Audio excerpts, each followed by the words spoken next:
Okay, so tonight's stream is going to be honestly a bit of a recap slash clip show because I did a bunch of stuff off stream.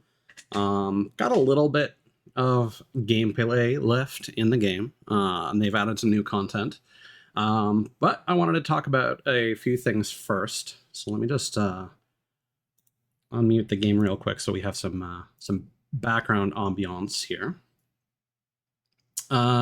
So while ads are running at the start of stream, I just want to cover a few things. So I might have complained about this previously on screen. I feel like this was when I was playing with mod, so it could have been off stream as well. I complained that it's sometimes hard to tell when you are benefiting from Revenant's ult. There's two reasons for this. So one is if you get revived from her ult, it doesn't give you the immortality buff. If you do receive it, then you have a like white and green flame, similar to her, ghost flame attack. I had audio muted. Whoopsies. It'll be floating over your character, this white and green flame, while you still have that buff. And so I remember talking at some point about the HP restore. She sacrifices her HP to restore the HP of allies so that even if they don't see the flame or they don't know, that encourages to go in and attack. I don't know if that heals them more when they get revived from her ult, but that's something important to consider as well if it does. Because they won't think of needing to back off and heal when they're like, oh, I'm at full HP, may as well go in. Hello, Ida. Thank you for the resub, man. I appreciate it. I'm glad you're awake at bozo hours like I am.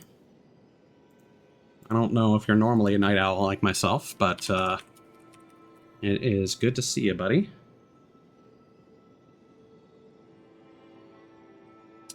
And sorry, that kind of interrupted my train of thought. We have some more information on revives as well. So Zilly the Witch, longtime Souls-like content creator, published some stats. They were also the ones that put out the actual numerical stats for each character's letter rankings. So I highly recommend checking out their videos. But they had a video on revives recently. Fair enough. Yeah, I'm always a night owl. I mean, I work late shifts to feed into that. And they also broke down how revive health works. So with one death tick, with one purple bar, it takes about 40 revive damage. And it recovers at a very slow rate. With the second bar, it's 45 per bar, so it actually is 90, not 80.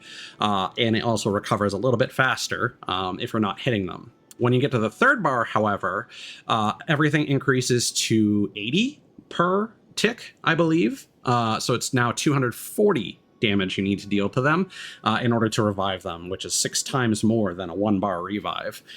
The rate at which their revive damage comes back, if you don't keep up the damage on them, is also incredibly fast. So that's why it feels so much harder to revive someone at 3 bars. Because if they're at that point, sometimes you just gotta leave them on the floor.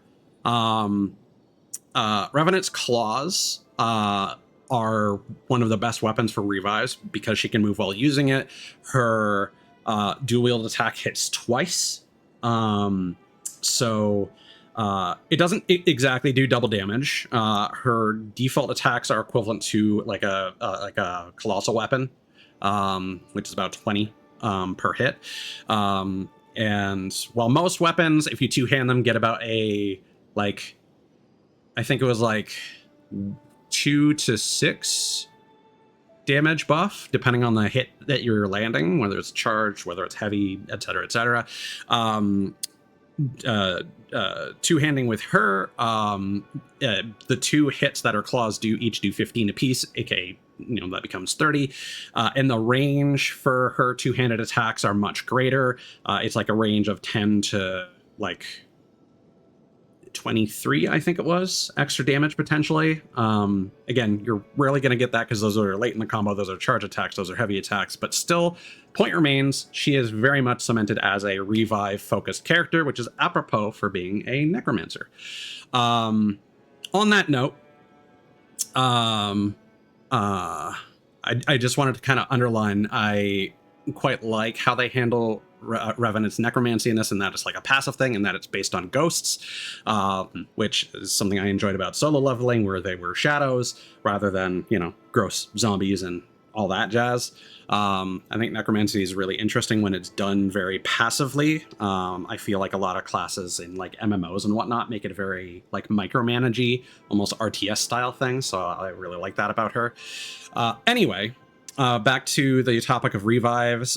Guardian's ult is also a guaranteed 3-bar revive. Other characters are hit or miss. Recluse is very bad for reviving, for example. Wilder can do 2 bars if he fully charges. Now, I don't know what that does against a 3-bar revive, but he can fully get someone up from 2 bars, etc., etc. You know, Duchess can be really good because her attack speed is so fast. If she's invisible, she can quickly get someone up.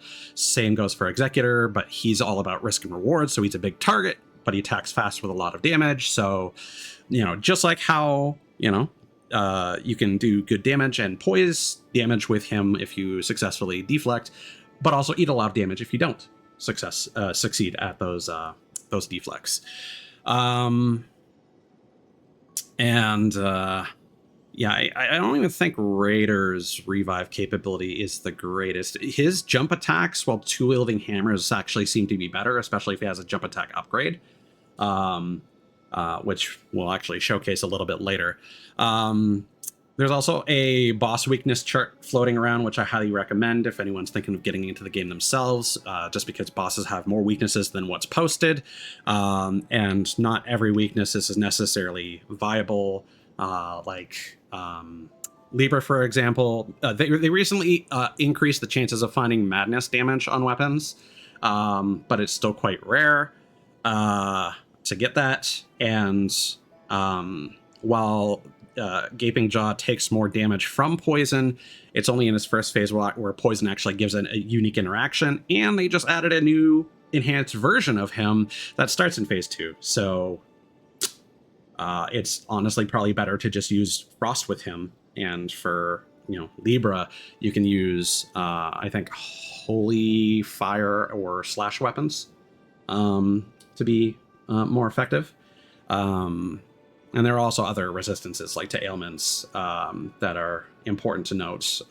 Most bosses are capable of being inflicted with every ailment except for a select few, such as the final boss, which can only be slept or inflicted with rot. And I think Augur as well has a bunch of resistances or immunities. Okay, another correction I want to make. When I was going through Wilder's early storyline, I was questioning, you know, who's, you know, if all the characters in the game are dead or not. I was confused because of Iron Eye's story, where every member of his organization, the Fellowship, are those who live in death. And I mean, despite his ending, like, even if he made it out, he would still be alive and undead. So the only people who really seem to be in trouble here is, as I think we covered with Wilder's early storyline, we'll be getting to that soon anyway, that Duchess is functionally trapped in the Round Table Hold unless something changes. Wilder is fatally wounded, but we apparently did something in Duchess's storyline that might help him survive. Revenant is obviously a ghost, but everyone else should be able to go free. I'll admit I don't really know what's going on with Executor's storyline. I might need to watch an analysis of that, because I might not be understanding who's who in that cutscene that we saw. Because he's got the armor with the wound in it from the seppuku, so everyone could be, I don't know, everyone could be dead, you know. Guardian's wings are fucked up due to the cursed blades.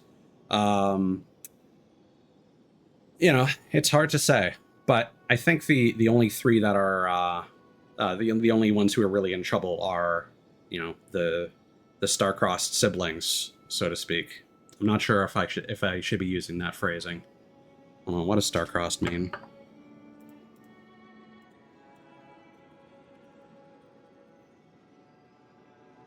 Oh yeah, thwarted by bad luck. Yeah.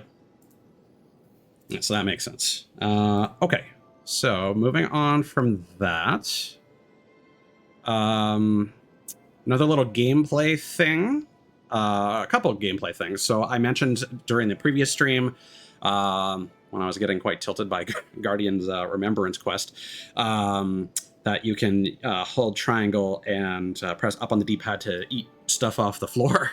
You can also, when you're interacting with boss drops, you can press square to quote-unquote leave an item. It's a little confusing because you think that leave would make you leave the menu, but no, it allows you to leave a weapon on the ground, and then you can ping that. I wish it auto-pinged it, but that's something important to note if your inventory is full and you don't want to fuss around with things, because that can be a real problem, especially if the storm is encroaching. Also, when I grabbed a second dagger and I was like, oh man, Duchess with a second dagger seems to be super great. I'm not sure if I was actually dual wielding correctly. I forgot that when power stancing, which is what they call dual wielding, you need to use L1 to do the actual unique dual wielding attacks. And so that might also be when I was complaining about how dual wielding katanas don't seem to be very good. I don't think I was doing those attacks correctly either. So I was complaining about the normal attacks and I was full of shit. So I've since learned the error of my ways, and I haven't taken Executor for a spin and to see what dual wielding katanas looks like,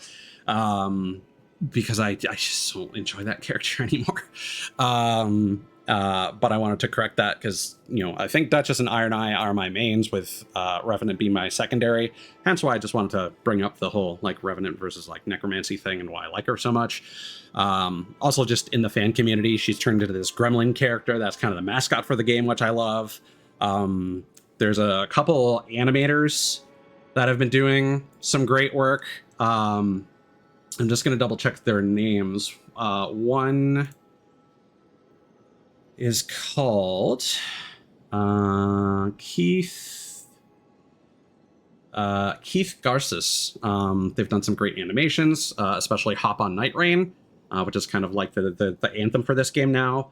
And then there's also Atelier, who made an animation of Duchess and Recluse making out, which Keith made a reference to in his latest little short animation. So now we've kind of got an early Overwatch situation where kind of like how Farah and Mercy were like the lesbian moms and Diva's the gremlin daughter. We've kind of got that same vibe going on with Nightreign, and I kind of love it. Also lots of great art of the siblings enjoying pita bread, opening bakeries and such, Executor helping them make pizza, et cetera, et cetera. Something else I wanted to show off is a artifact thing I didn't fully understand. I think there was something related to Duchess as well. So improving her skill attack damage, which is one of her passive buffs, is apparently really good. I don't understand how it works, though.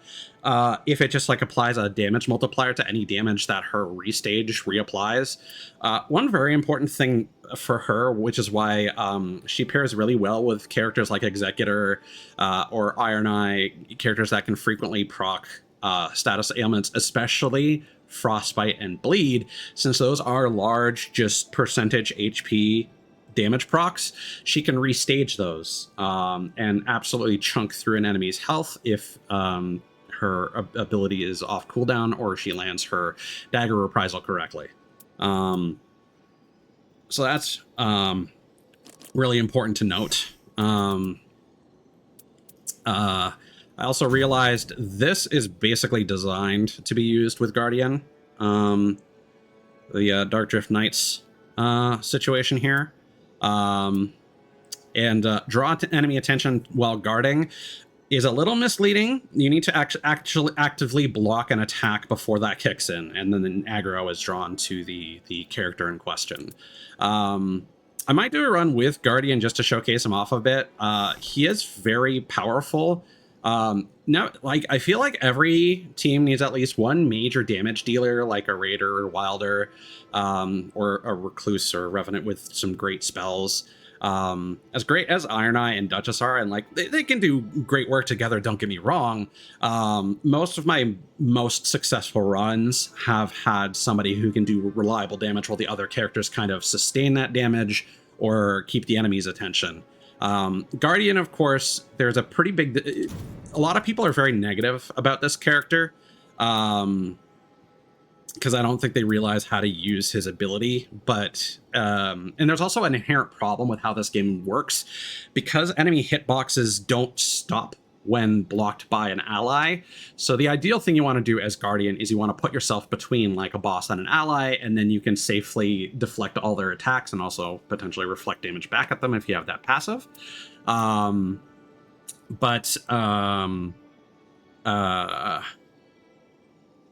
If the hitbox goes through him and still hits the person behind, it's still going to damage them. So you want to body block the enemy and keep them out of attack range from the person that you're defending behind you.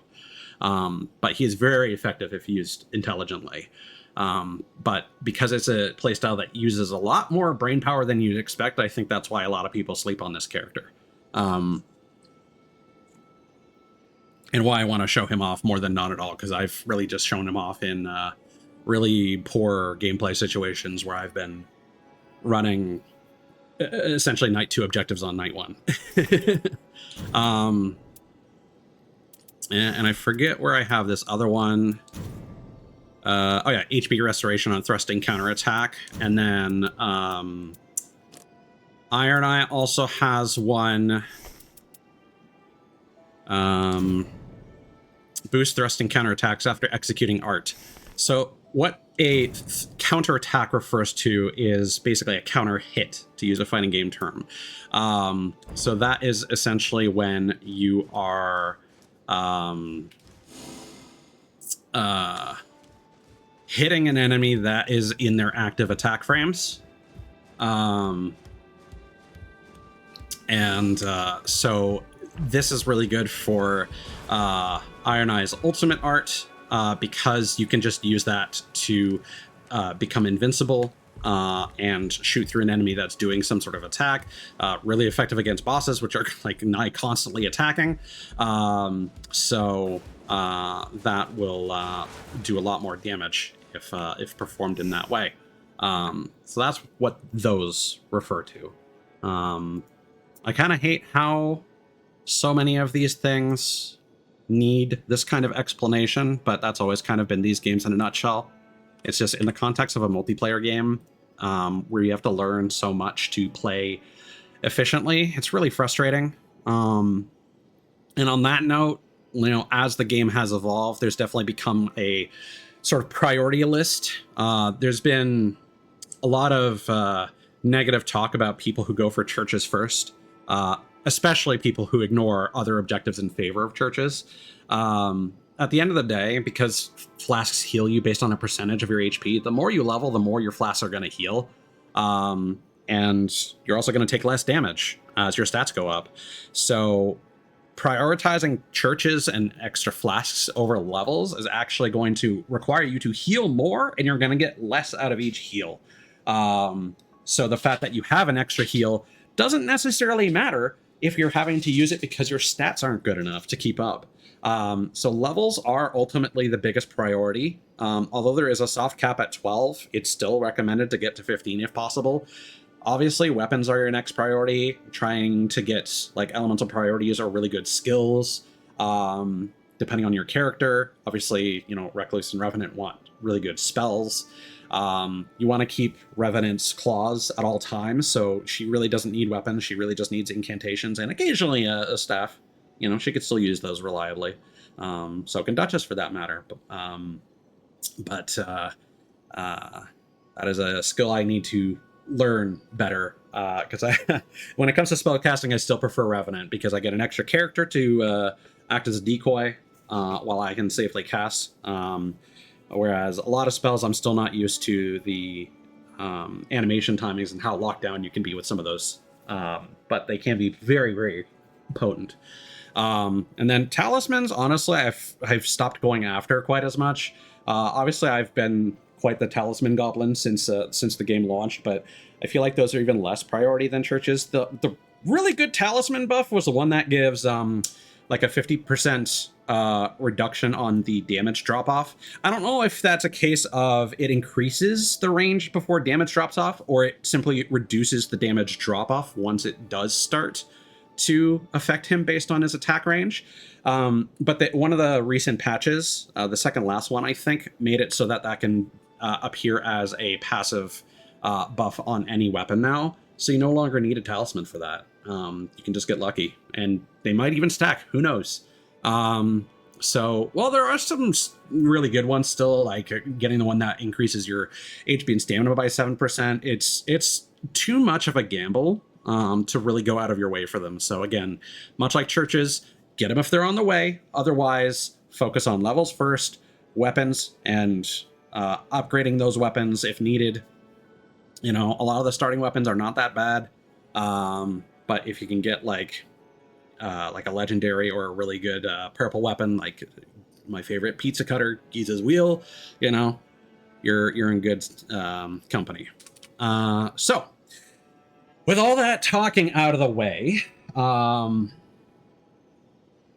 man, and that's coming from someone who doesn't do just chatting streams. Let's get to our clip show here of the Remembrance storylines. All right, so starting with this is Guardian's Remembrance, Chapter 6. Let me just get this opened as a projector so I can see the text better.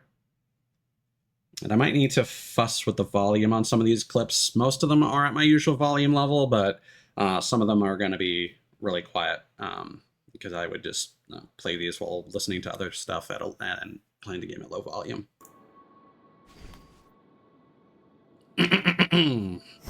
All right. Chapter 6. This is a memory of the new flock. While in the study, in wafted the luring savor of freshly baked bread. The taciturn warrior must have been in a mind to cook. Led by the aroma in the courtyard, the pirate's bellowing laughter rang out. The archer had an arrow aimed at the big man. The guardian had no mind to stop their amusement, for he knew they were merely making merry. The swordsman said not a word and headed to his easel. They were a flock that was far from whole, imbalanced and uneven. He wondered if the word even truly applied. It was around that time that the unfamiliar merchant arrived.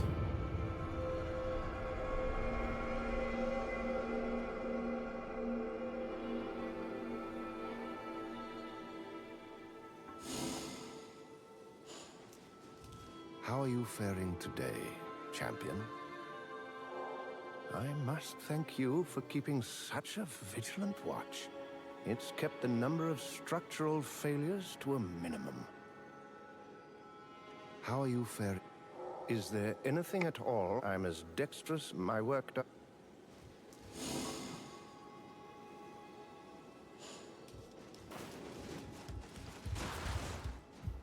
I can wait. What if my soul come back anytime? I don't remember why I spoke with Raider.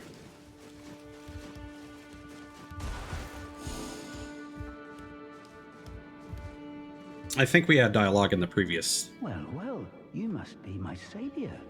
It is a pleasure to meet you. I am but a humble merchant. I must have strayed into this cheery place at some point, though I know not when or how. I believe you are attempting to rescue the lands between from its plight. Well, I can hardly stand by and do nothing. Allow me to aid you in your quest, even as one who leads a somewhat unusual existence. I'm sure I can be of use. Pardon me. Please, take this to mark the occasion of our acquaintance. Eerie charm. A handcrafted charm that is somehow unsettling. It might seem a little worse for wear, but trust me, it remains as potent as ever. It will protect you, my savior. I shall share them out amongst your comrades later. Now please, do take a look at my wares. All you could ever need, at a fair price. So I didn't buy any of these because I was worried that they would get stuck in my inventory forever. Sometimes merely browsing is nice, isn't it? Because the small relics just aren't worth it. All you could ever need. Since they just provide one buff, and you'll frequently have a medium or large relic that has a better or identical buff, plus one or two extras, so... Oh, my champion. Are you quite all right? My champion. Hello, Emmy. Hope you're doing well.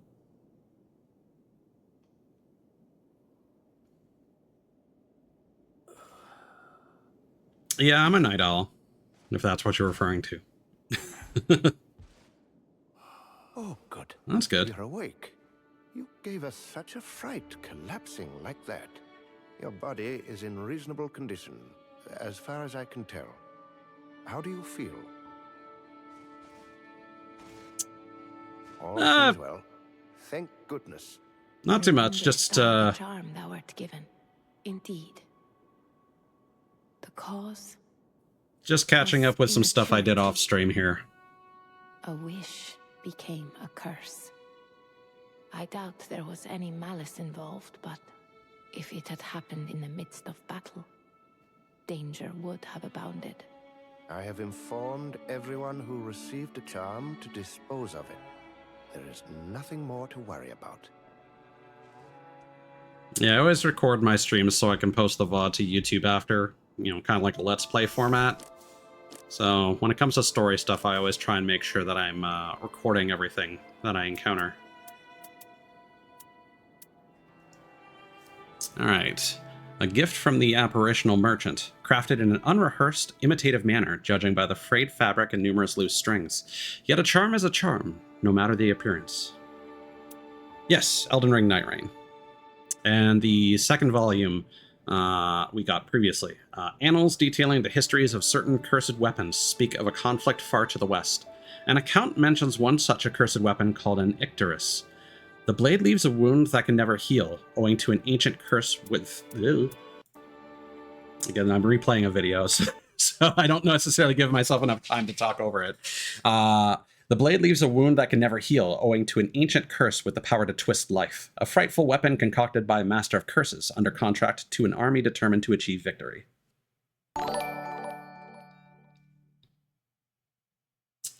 Are you talking about base Elden Ring, or are you talking about Nightreign? Also, thank you for the follow. I appreciate it. Because I've beaten the original on PS4. I've gotten about, I'll say, halfway through it on a replay on PC on stream.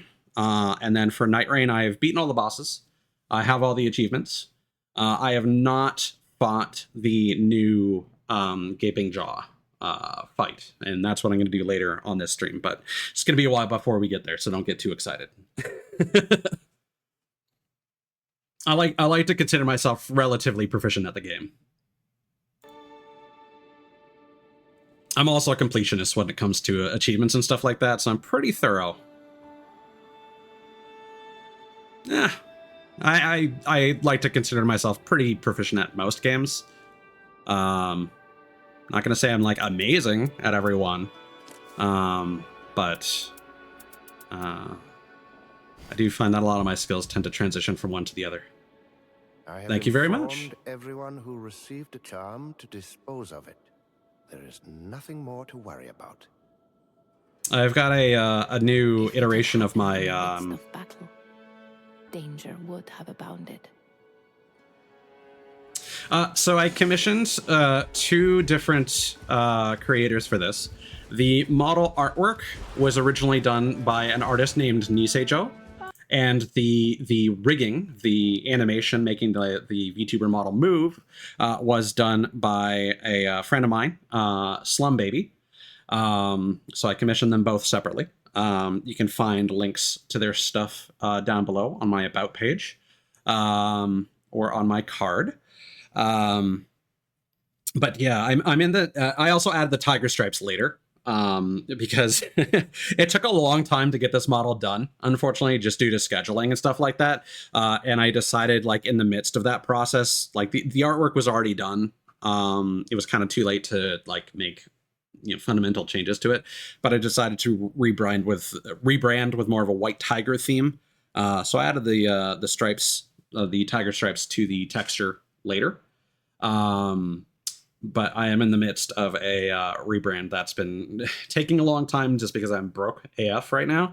But I'll be going for more of a pirate theme going forward. And I'm excited to get that done and show that off. But I want to have that actually finished before I start. I'm probably going to like do some sort of like fundraising thing in August leading up to my birthday. And I'll probably show off the initial sketches of that. Probably not publicly on like Twitter, but probably on stream in my Discord server. But I haven't thought of what to actually do for the. I don't want to do a subathon because my last one wasn't great for my mental health. So yeah, I need to figure out what I'm going to do. But I want to do something and see if I can get some funding to actually make that happen. Because you know, a friend of mine made this really sick design that I've just kind of sat on for like a year, and I really want to show it off and you know, finish it and be able to show their hard work off.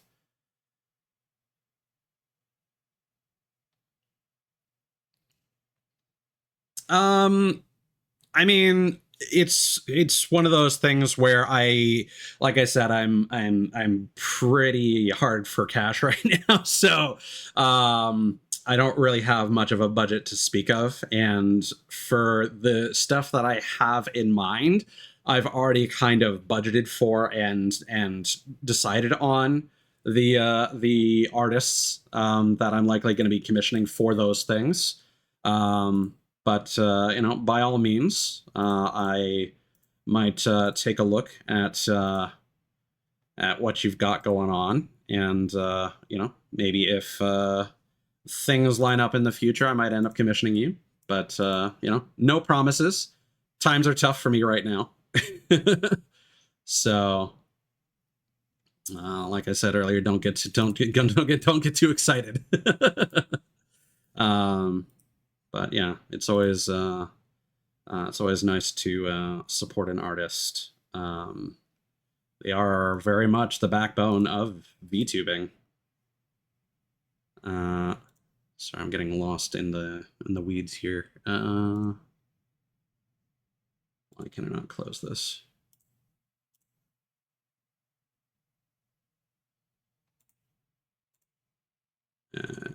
Hold on.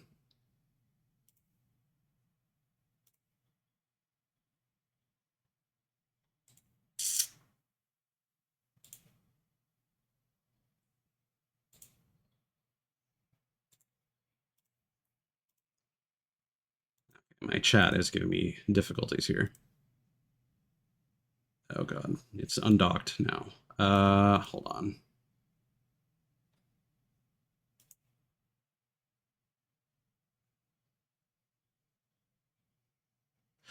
Yeah, that's like actually just today I specifically went through stuff like emotes and whatnot, like basically made a list of like once I have my my updated reference done, what I'm going through like step by step to prepare for everything, and I've already got a an artist chosen for emotes and stuff like that. But if you've got like a commission sheet or like a card or a VGen, like feel free to drop the link. I'll keep that in mind. But anyway, I'm going to get back to what I was doing here because that issue with chat distracted me. Ah, welcome, my savior. What? What's the matter?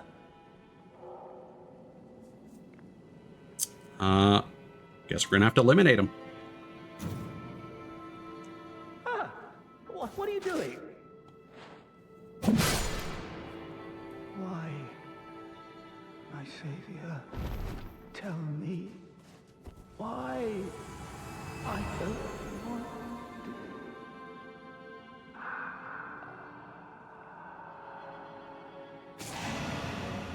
Merchant's Ledger. A dubious ledger used by a merchant.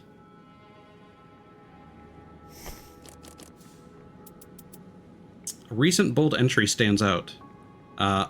Filled to the margins with detailed records of transactions. Ancient annals, conveyed to a demon.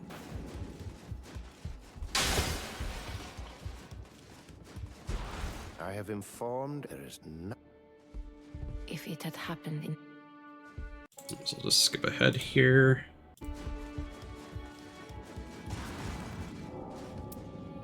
Yeah, so this gives us Guardian's Remembrance Vessel, the Chalice.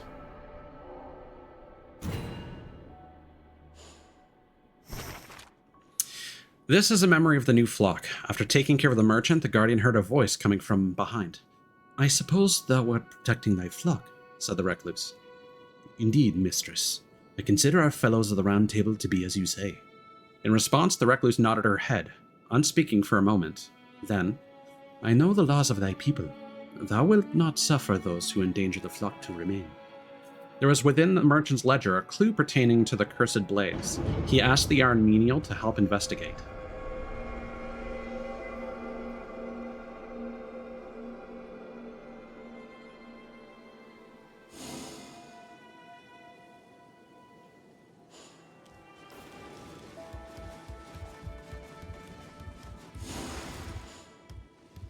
What is it? I see.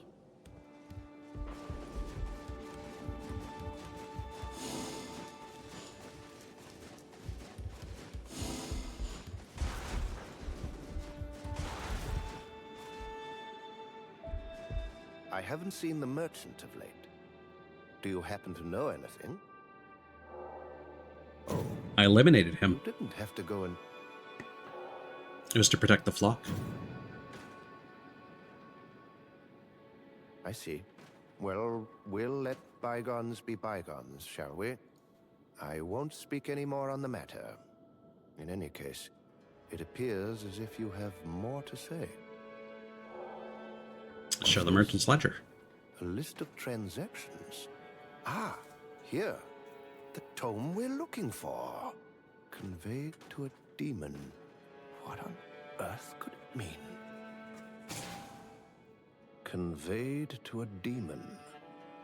Whatever could it mean?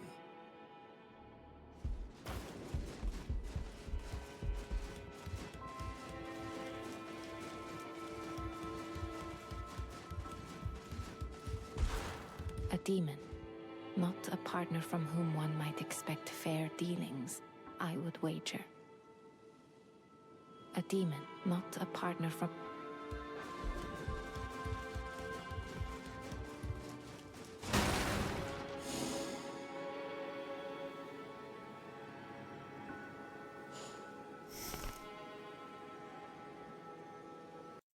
Yep. Hold up.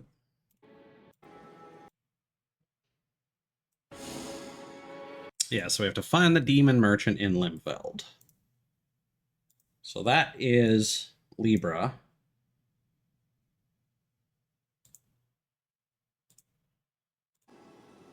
So I separated these into a couple different chunks. So that's the chalice that we got. I just went on a random solo expedition. And basically what happens is you get to 10,000 runes. I'm seeing... Do I open the map at any point and zoom it?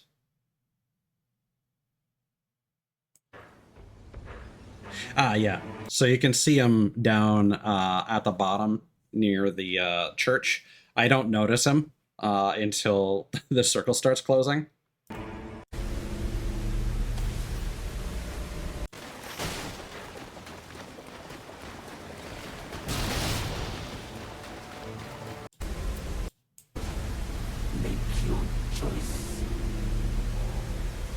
I want the tome. Third volume, Annals detailing cursed weapons.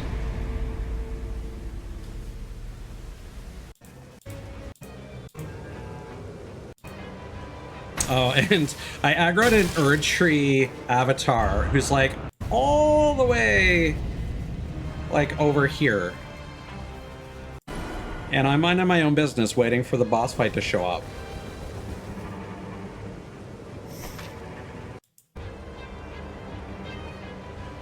And the projectiles from that guy can travel all the way over here.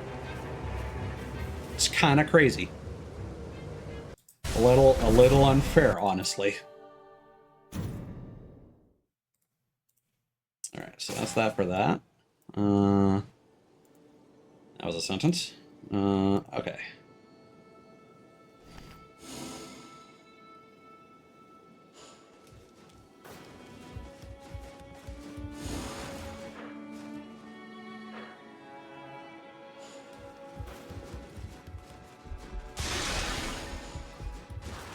Well, well. Have you retrieved the final volume? Ah, I see. I needn't have asked. Very well. Let us see what it says. It appears the curse itself was brought from afar. Well, even if we weren't able to unravel the mystery to its fullest extent, you have my deepest gratitude for your efforts. Brave champion. I have a troubling feeling. The curse we spoke of, it may be closer than we think. Perhaps I'm overthinking things. I dearly hope I am. I have a curse. Is concluded. Is our business concluded? What is it? We must put the night. You can also just go here to conclude the remembrance as well.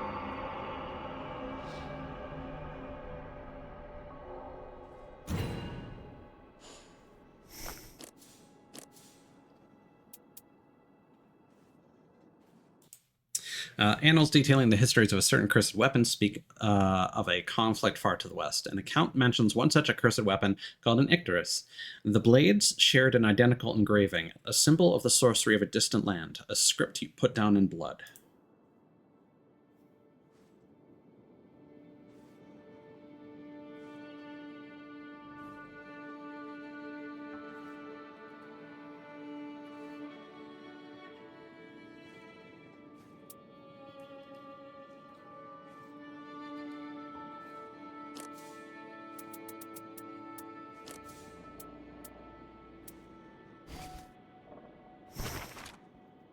This is a memory of the new flock. The third volume laid bare the secrets of the cursed weapon known as the Icterus.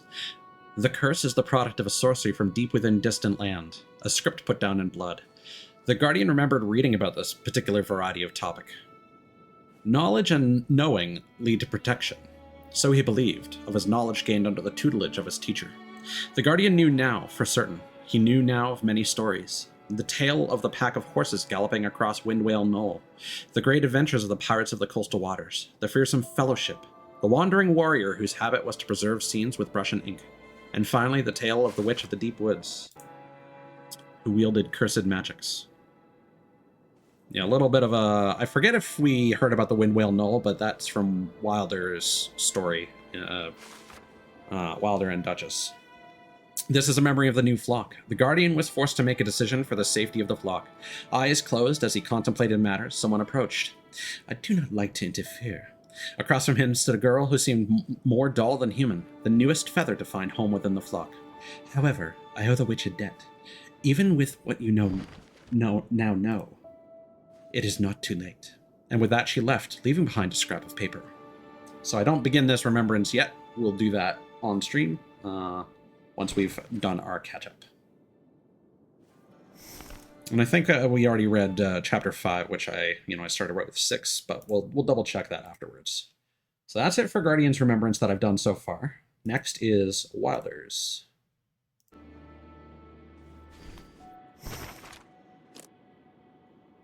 Holding his great sword, the Wilder drifted off to sleep. Out of nowhere, he heard the rustle of cloth, then the clink of something being placed on the table. The Wilder awoke and slowly sat up.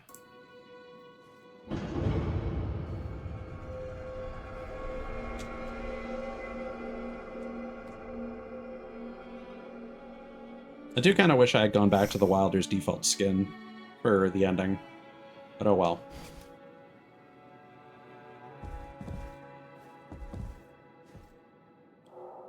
The note attached to the key reads, "Take this, warrior. I apologize for my intrusion." Virtuous Thief's Key. Small key featuring fine ornamentation.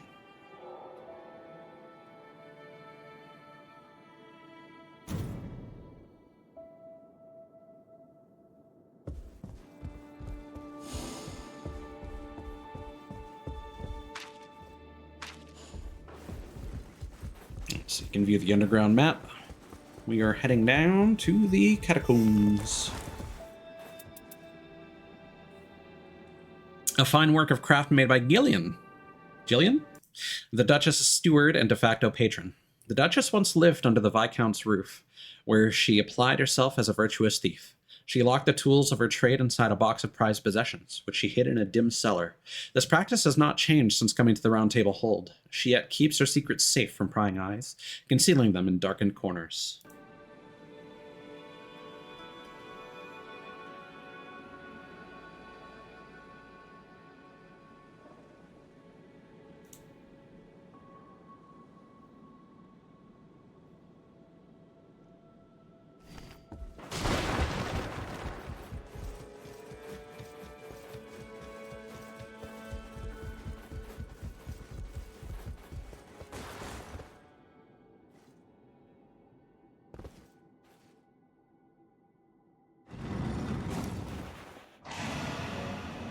Torn out paper scrap. A scrap of paper detailing the new knight.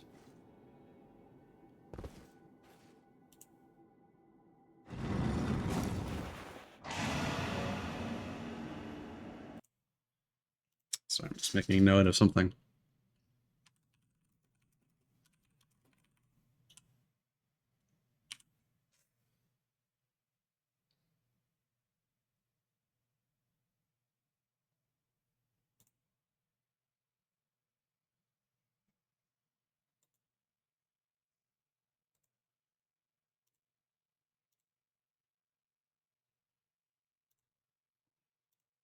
There we go.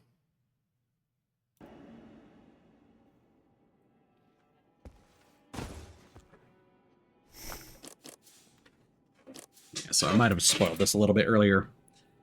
Written in the tongue of an ancient people, the passage, torn from its former binding, reads, "The priestess is the very cornerstone of the Round Table, indispensable. Should the Night Lord fall, the Round Table too will crumble, as their fates are together bound.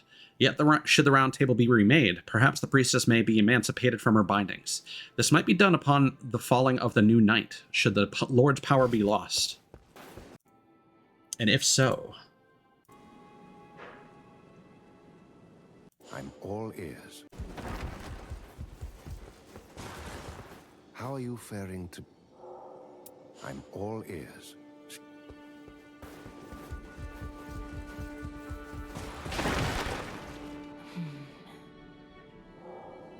About taking the Night Lord's power. Does the idea of leaving the priestess behind trouble thee? It does. What a tender soul thou art. In that case, I have knowledge I would relay. Seek thee a tear of silver, but the road will be one of hardship.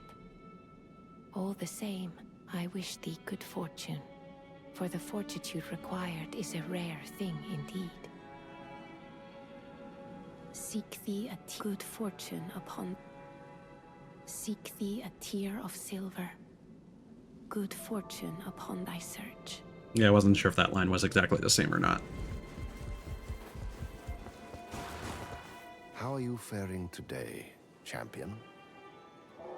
About the whereabouts of a silver Well? tear.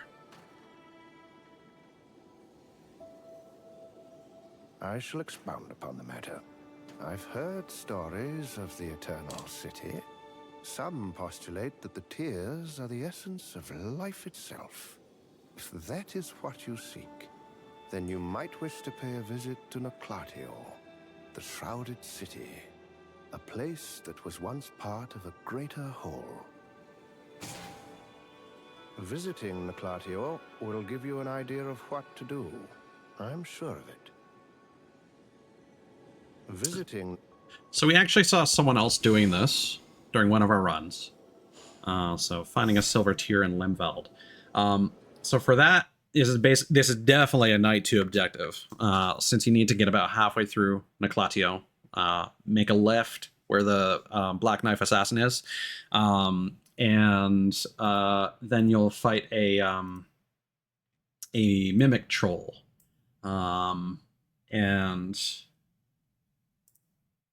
did I actually record that?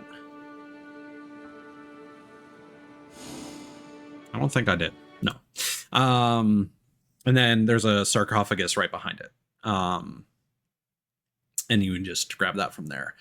So I decided to just do that off stream because we already saw someone else fight that thing. It's not a hard fight because, of course, it is just a troll. But you do have to deal with a bunch of those headless spirits that teleport around. So not really recommended to attempt that on day one. And I didn't want to get tilted again. Because like my second stream of this, and then like the remembrance stuff, remembrance quests I did solo for Executor and Guardian, I got really pissy, and I don't like to be angry on stream. So yeah.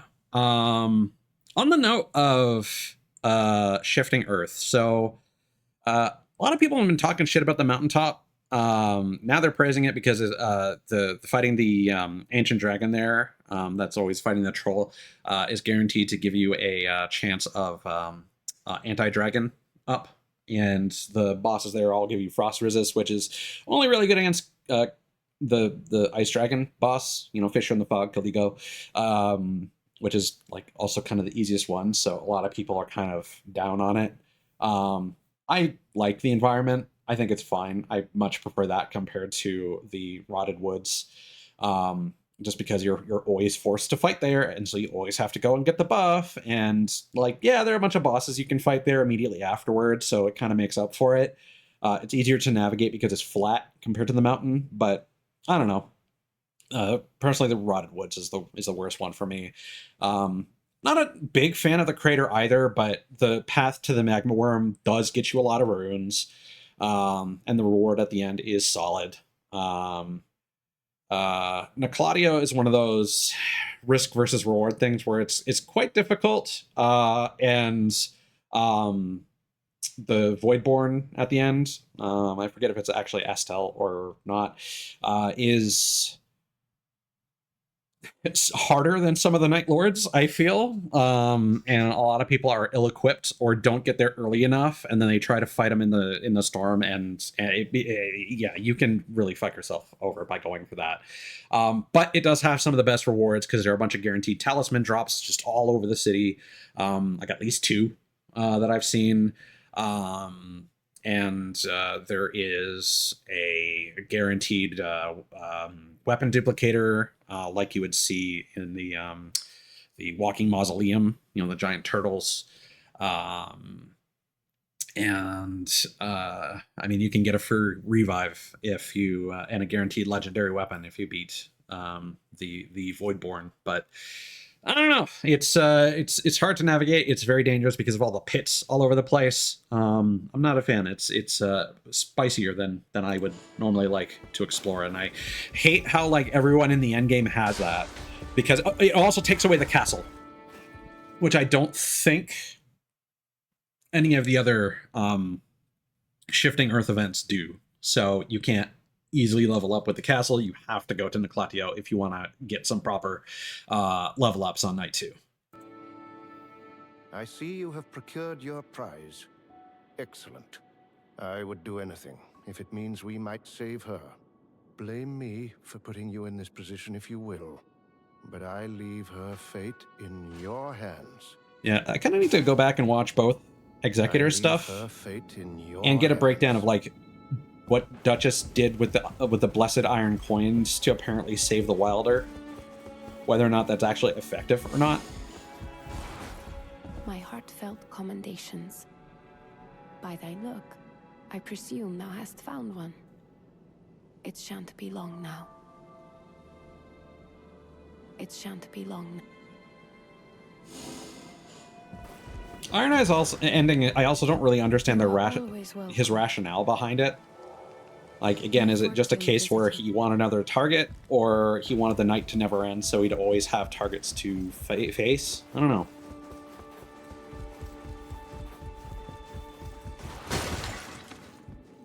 I appreciate that Revenant is at least incredibly conclusive. Raiders is also kind of... I'm sure if I went through it again, I would understand it better. But just the back and forth between the Black Claw and the White Horn is a little confusing. And like who won the fight, apparently. Like, and which one of them is dead, if any of them. It's a whole thing. So we got the silver tear and the remembrance skin. The silver tear he grasped gently throbbed. The Wilder discovered a familiar brooch by his belongings. In his tribe, when one warrior gave such a gift to another, it was a promise to ever fight side by side, whether separated by land or sea. Did his younger sister remember such customs? He pinned the brooch to his coat, as was their practice, and gently placed his hand upon it. Once we're done, it'll be goodbye. He knew the twin horses would never run free again, as once they did side by side, but perhaps just one could gallop onward. But there's no picture there. Whoa, what do we do?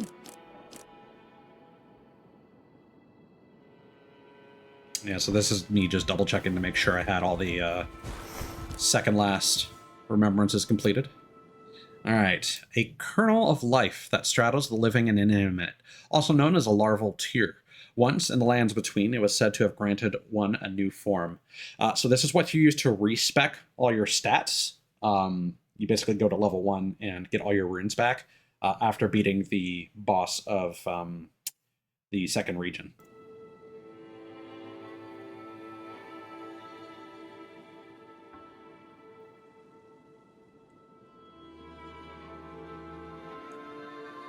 So this is important because if you want to get Wilder's ending, you must beat Healstore, the final boss, with that equipped in one of your relic slots.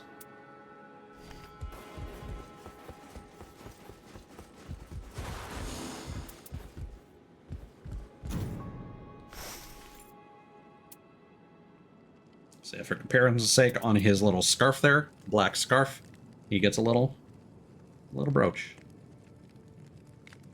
from the Duchess.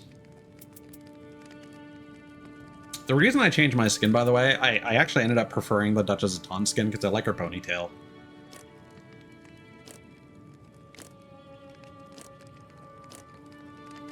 Otherwise, I would probably use her remembrance skin if she still had... Like, I wish I could have the ponytail with her, but with Wilder's earring or brooch. I forget what it was. I think it was the earring that she uses to tie her hair. Also, one important thing to note is art gauge greatly filled when abilities activated. Again, this is mincing words between character skills, ultimate arts, abilities, skills versus spells. You know, incantations count as spells, by the way. Ability is passive, not the character skill or a weapon skill, which is just called a skill. So the art gauge. So I even showed this off on stream. And it was like, oh yeah, you know, if you hit with the grappling hook, you get some art gauge, and it's kind of underwhelming. Yeah, that's when he activates his passive to survive a deadly blow, or he dodges a blow that would have otherwise killed him, like feline insurance, or feline moxie rather, from Monster Hunter. So that's not as good as it sounds. And a lot of people have been making that mistake. And I'm like, hey, this is important. Remember this. Because you can't get his ending unless you have that equipped.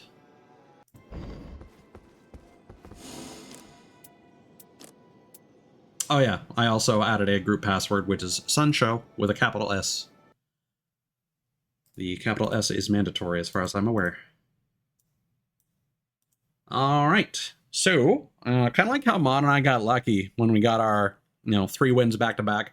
I'm actually at a 6-win streak because it seems like runs you quit don't count as losses. So this one guy that was bragging about, I won 33 expeditions in a row. Haha, it's like Clear Obscure Expedition 33. Haha. Could have just faked that by quitting between runs. So something to bear in mind with that. I'm at a streak of 6 because, I did win 6 in a row, but I had like 2 in between. Technically, my best streak is 4. If we go about and look at my results later. And then I do a solo run and I quit. And then I did a solo run, the one that I showed off where I beat Augur by myself. And then I did another solo run. So I did a solo run with Iron Eye, quit, beat Augur, went solo as Guardian, quit, did another run, and I beat that. And that counted as 6, which is my best streak, apparently. So these fights might be at low volume. When I recorded them, I decided to record the final boss runs. This is not good gameplay until the last one. Like, I think I need to go back and rewatch the VOD. I actually forgot to do that. I forget how well I actually did when we first fought the final boss. I kind of learned nothing from that fight, and I ended up getting really lucky, kind of like what I was just saying when Mon and I 3 wins back to back and 1 against the final boss on our first try. When I ran these at bozo hours in the middle of the night, just like now, and like 100% got carried through the Wilder and Recluse endings first try. And then I won it because of Atelier's animation of Duchess and Recluse. I kept trying to beat the final boss with Mod as a team, because those are our alternative mains. And Revenant is his other main. And we beat the final boss first with Iron Eye and Revenant, so I thought it would be fun to do that. And we just kept getting terrible matchups with just people not listening, disconnecting, network connection drops. It was rough, dude. And I chalked it up to the time of night. That it was after work, people who otherwise don't have time to play, don't have time to know life the game like me, were probably just trying to get the final boss beaten. And can't blame them, except for the people that were notably assholes and not playing with the team. And I was struggling, and then eventually I did some runs myself in the middle of the night. Was still terrible. Was still awful. Just people who didn't have any of the fundamentals down. We had a lot of issues with situations like, we don't overextend, we get stuck in the storm, and we quickly run to the closing circle, and it's like, okay, we need to beat a boss real quick so we can get a grace, so we can get our heals back, and then the other person would just ditch us, and it's like, we could have cleared this camp if you helped us, but no, now we lose a level. At least we get our flashback by dying. But yeah, it wasn't great. So we got some interesting names here. I got some really good drops. I just want to highlight this real quick. I tried to do this. The volume on this seems really low, so this might be a 20%er. I might correct the volume if it suddenly starts blasting. I apologize.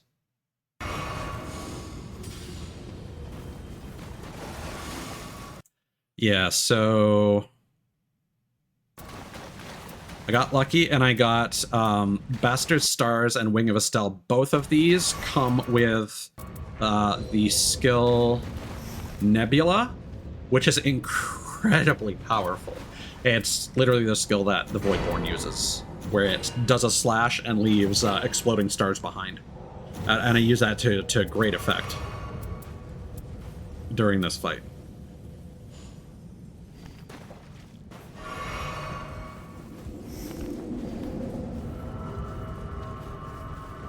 Maybe I don't correct the volume.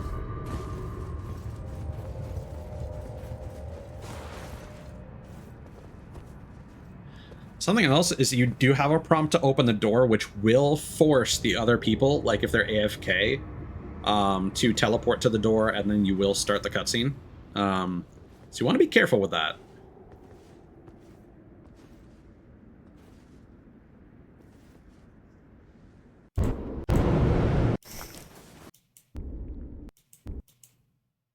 There we go.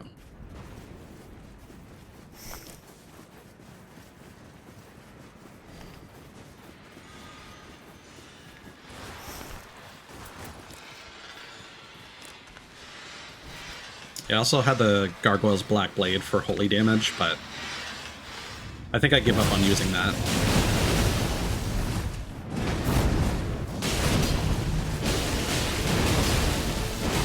But yeah, with this team, we're just kind of able to fucking wallop this guy.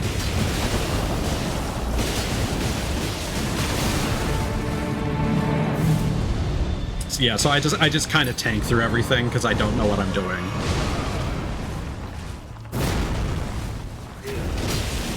I think we did beat the Voidborn on this run, so we do have a revive.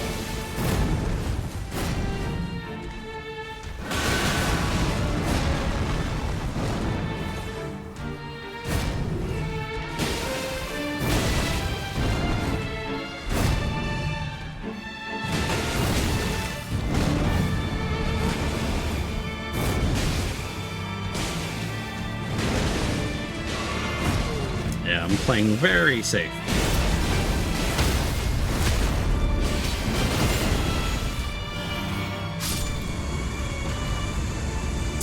There's also something I learned regarding his large attack. Yeah, Bastard stars as a flail, by the way. Also, he's got that rotten great axe. It's one of his best weapons as well. So I eventually learn he does that attack, that stinger, the glowing blue stinger, and then he always follows up with a burst.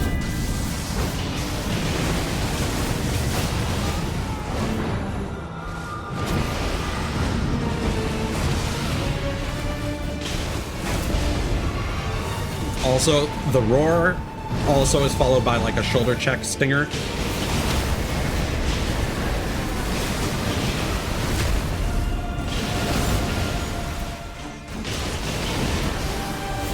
That's something that I still struggle with because it doesn't feel well. It's a two-part issue where okay, this attack. So you actually want to be close to him because he attacks directly below him. Then there's a ring of safety, and then here I'll actually pause on that frame. Not that frame.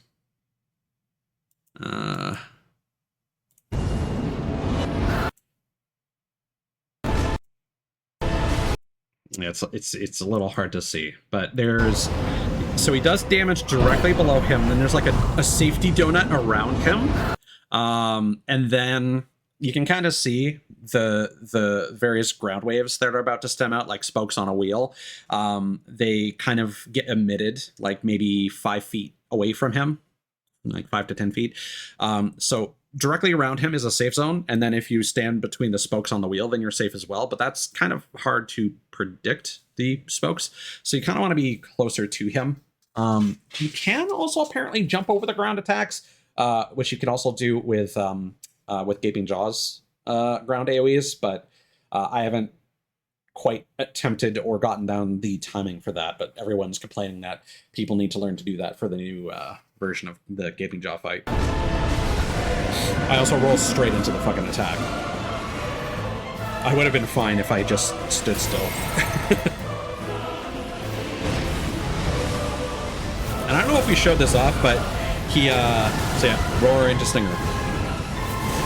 The roar is a little annoying because it does count as a hit. It does very little damage, but it clears out any like post damage, like gray life. You might heal if you have that buff on, which might prompt you to heal if you lost a lot of gray life, but then he immediately does the stinger or slash shoulder check after that. So don't. If he does that, don't think like, oh, he's stationary and he's roaring and he only does 1 bit of damage and then I can go in and hit him. No, don't do that either. It's a trap. just get ready to dodge if he roars. It's just because there's like no, he transitions immediately from the roar into that attack. It doesn't feel like a tell to me because they're two different attacks, not a tell for the second attack. But yeah, I don't know if we showed this off when we fought him first, but he buffs himself with one of the 7 Night Lord elements.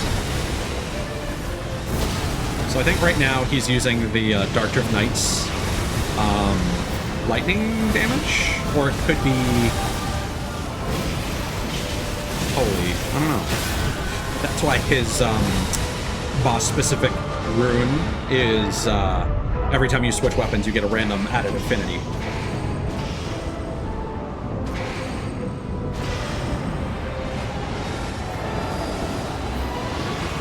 Yeah, so I think my positioning is good here. Yeah. Yeah, if you get really close to him and he's at the top of your screen when you're locked on, then you're in good position to just completely walk through, or you're in the safety donut. I dodged too early there, but at least I dodged the second attack.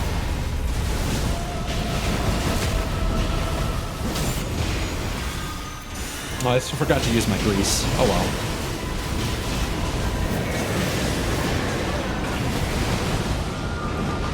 well. This attack does a little damage over time at close range, and then he throws out those ghosts, which I thought their tracking was worse than it actually is, and you'll see why this is a problem later.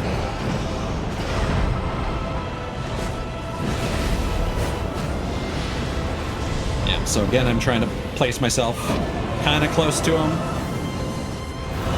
I was too far away. Because he still moves. He doesn't just immediately drop down. He can still move in one direction, so it's still iffy. If he moves away from you, that kind of fucks up your positioning. But yeah, we do end up having to use our revive here, I'm pretty sure. Just so close to the boss being dead. This, if we didn't fight the Voidborn, this would have been such a disastrous end. And I have absolutely had another run that ended similar to this. Playing with mod, I think the best we got the boss down to was like maybe 50 to 60% ish. Oh no, he did it. He carried. Good shit. Oh, also, the whole thing with, like, getting Merc from the, like, the boss victory things is apparently if they... So, if you die, in a run, I don't know if it's just any death or it's specifically a game over, your... corpse appears in another person's game randomly. If they take a weapon from your loadout and beat the Night Lord with that weapon in their inventory, then you can go and get Merc from their victory thing. So that's how that works. So that's why people recommend not throwing away your weapons, because apparently it might not even be a death, because people are claiming don't throw away your weapons because your weapons could potentially show up in another person's game. I don't know how that works necessarily. Additionally, there are now just the white wraiths, like in typical Souls games in Elden and base Elden Ring, that just appear during runs now. That's something that wasn't working since launch. They just fixed in the last update. And the whole Gaping Jaw update was not announced. Like, they did announce the enhanced bosses, but it just appeared at like 9 p.m. on Thursday, like the date of the update. Like, just 9 p.m. And everyone was like, what is this? Is this new? It's pretty funny.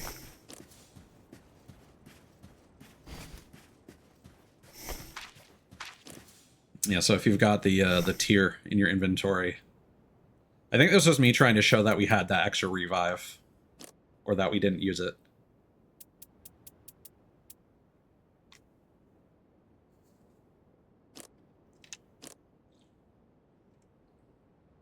But I was struggling to figure out how to navigate the pages. Touch the Night Lord.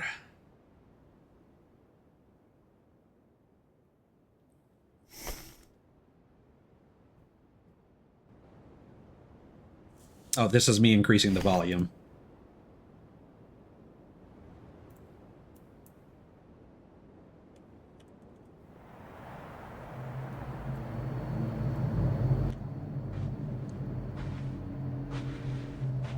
Glad I caught that.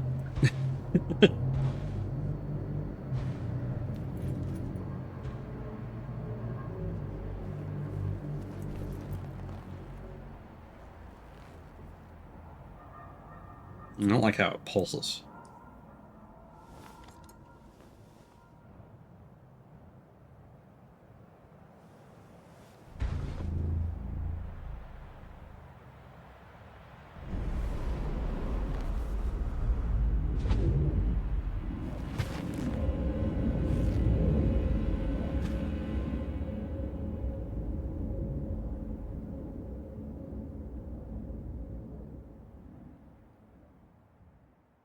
Yep. So, just like how, despite apparently saving Wilder, potentially, or allowing him to recover his memories of her when he escapes, but the Duchess will be deleted from the Round Table Hold when the Night Lord is defeated. Wilder, in order to free the Duchess from that cycle, has to become the Night Lord himself. So neither of them get to escape. Well, only one of them gets to escape. Whether or not Wilder actually survives after that is the question.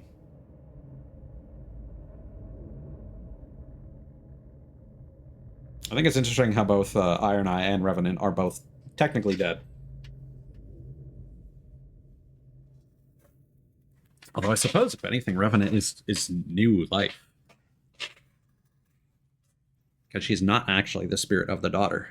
She is just the doll come to life. Now, I do a little oopsie here. Wilder and Recluse both have unique ending themes. I skipped the ending because there's nothing fancy happening on screen. The regular ending does have graphical effects. So if you do care about their ending themes, go and look them up on YouTube. You can find those tracks on the OST. They do start off the same. I went back and I watched the VOD for Iron Eye. His theme starts off different. And the actual ending has different effects. So we will watch through those credits. Additionally, the last update added more to the credits. I don't know who or where, but I feel like for posterity, it's important to honor the team's hard work. And for that, we get the Wilder's earring. His best relic. A single earring belonging to the Wilder, rusted and encrusted with grime. Such ornaments were worn for generations by a distant tribe. They are delicately embellished to cast a pattern when held up to light. A relic of the Lord who lumbered ever onward, clutching tight this single ornament. But yeah, it gives him all the good. So you want that, and then you ideally want his, follow-up attack when using a great sword. And his skill. After a time, a new Night Lord came to be. The Round Table Hold, spared from annihilation, would be formed anew, in preparation for a new night. But would it be enough to free the priestess? He would never know. The Night Lord lumbered on, indifferent to whether or not the twin horses would ever ride again.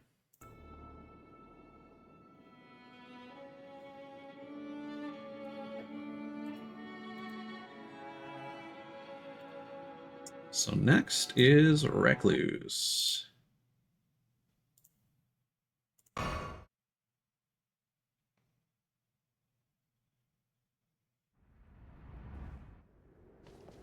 Yeah, this happened because the other person interacted with the door. So we had 2 Recluses and a Duchess. Surprisingly, this went pretty well because I think we had some pretty damaging magic. I forget what I had, honestly.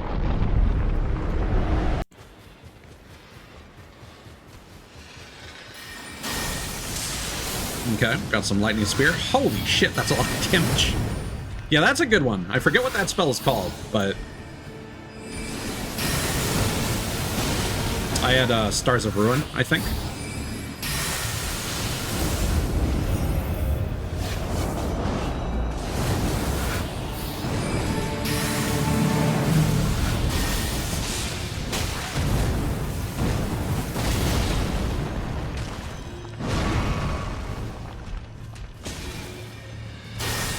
don't know what Oleg was doing. I think they weren't ready.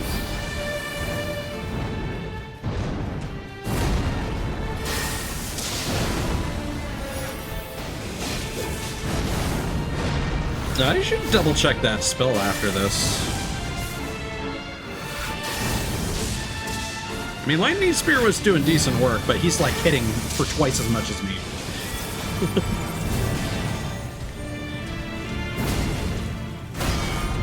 Oh, I got the parry. The auto parry cocktail. It was super clutch. That can actually cause them to get staggered for a crit. It's really good. It's Holy and Lightning, I believe. And it lasts for a little bit.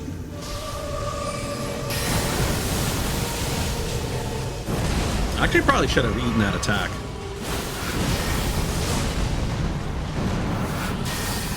Oh, we got some, like, Black Flame energy on him? Because his HP got capped.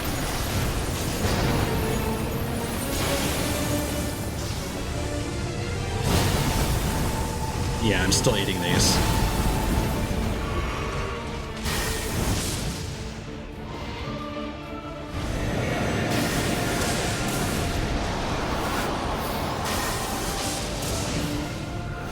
Yeah, see, later I get in trouble because of that attack, because I keep seeing situations like that where they float around for a while before they land and attack someone. So at one point I decided to cast a spell as Duchess, and I end up eating and just, like, being instantly downed, because I take, like, 90% of the soul flames from that attack. Like, immediately.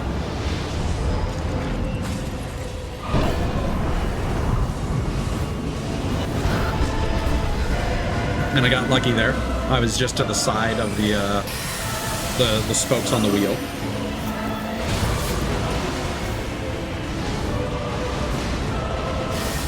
That was embarrassing. I didn't have enough. I used my ult so that I could spam magic, but then I didn't actually have enough FP to cast even one spell to make use of it.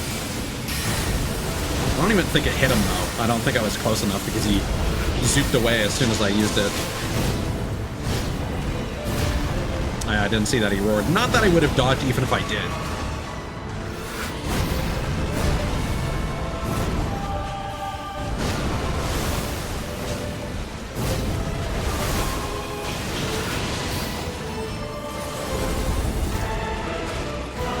And that apparently buffs everyone.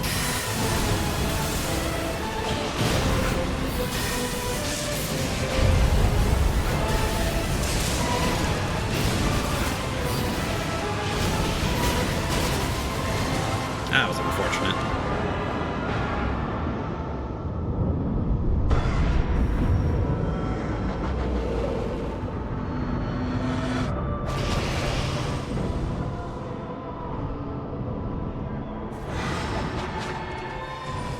That was good.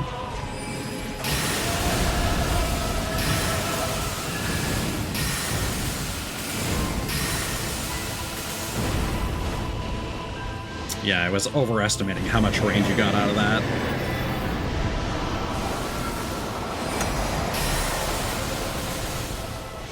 Yeah, see, that can get you in trouble.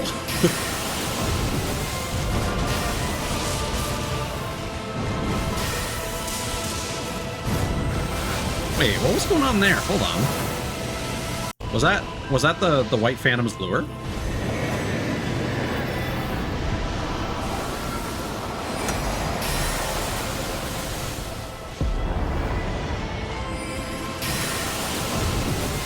Oh no, he's just... Oh no, it is. Oh no, that's it's because we were invisible. That was the reprise.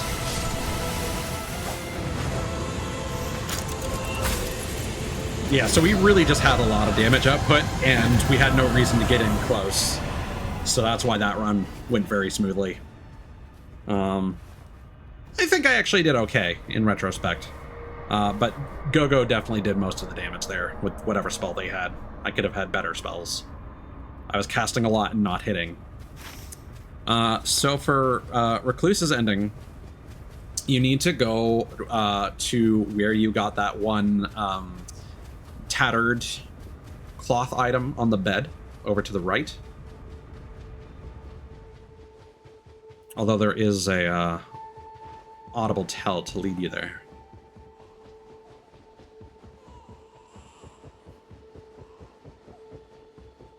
Which I think is a nice choice. Lay hand upon infant.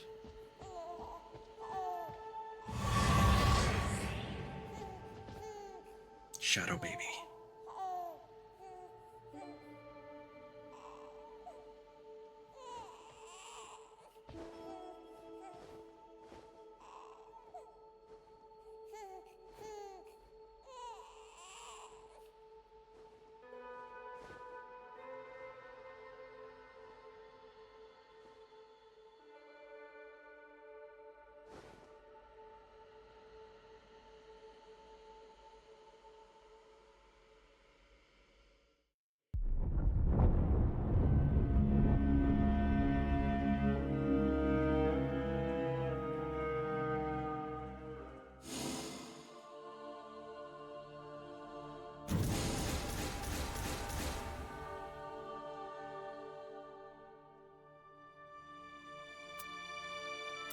I also finally got a relic that lets me do lightning damage at the beginning, which is nice.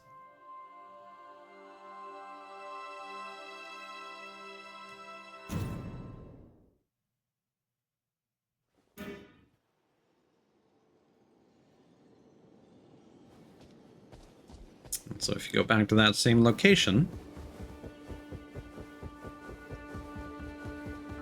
you find the Witch of the Wheel. My fellow spellcaster, I thank thee for bestowing thy love upon our knight.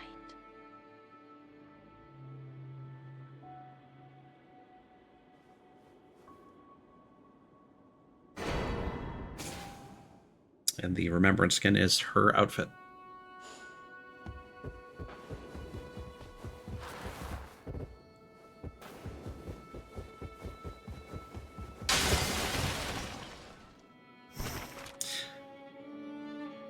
Thus did mine old companion speak to me in parting.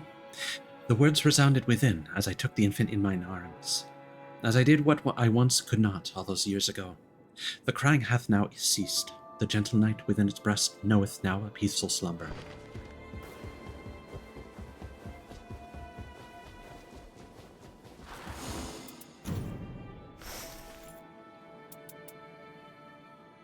Yeah, so I don't really know if she created the Night Lord or if that was a candidate for a Night Lord.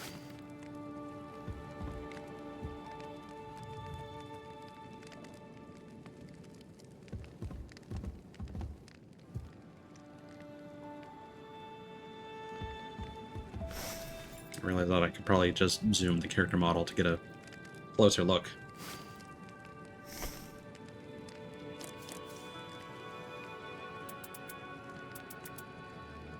But yeah, you just want to make sure that you have the bone-like stone before you go in and finish the game with Recluse.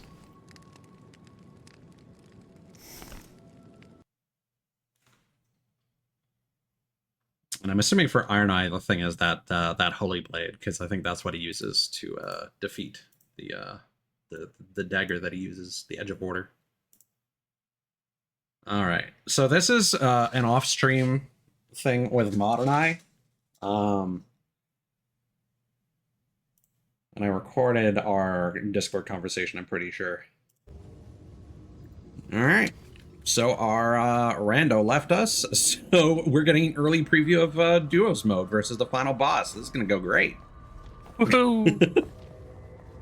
Yeah, they disconnected just after we beat Night 2. Come on, let's get to it. And I know that we can do it. you'll see why I recorded this. This is not a good run. This goes very poorly, but something interesting happens. There's a meme I think I'm gonna have to show you after this. I was talking about the Atelier's meme. Oh, yeah, the Aura Walk. I forgot about that. Yeah.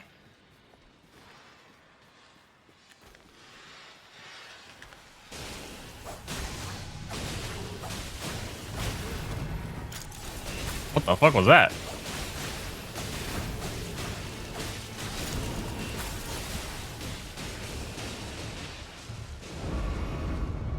We do some decent damage at the beginning, admittedly.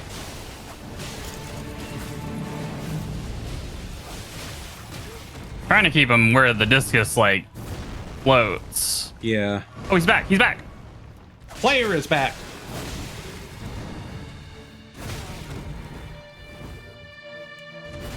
Well, it's not a great start.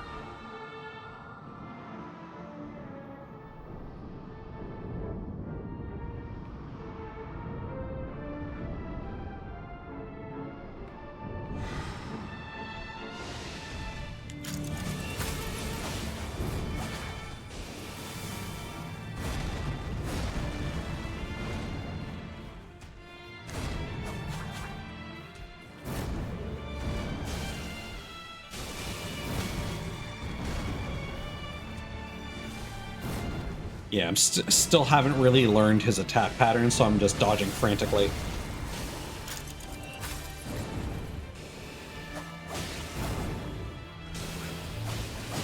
Wow.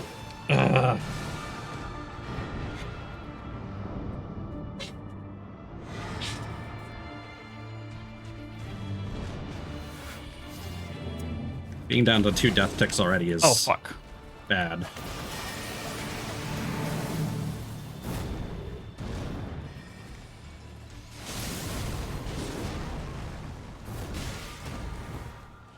So, notice that he's got a death timer for some reason. Yes. Yeah, like, you shouldn't really be going down on the first phase of this fight. Like, this is really bad on me. I'm just gonna... I don't want to ult, but I'm gonna ult.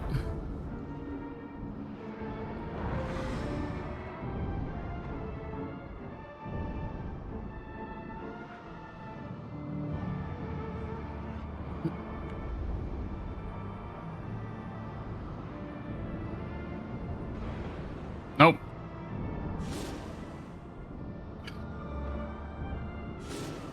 Damn.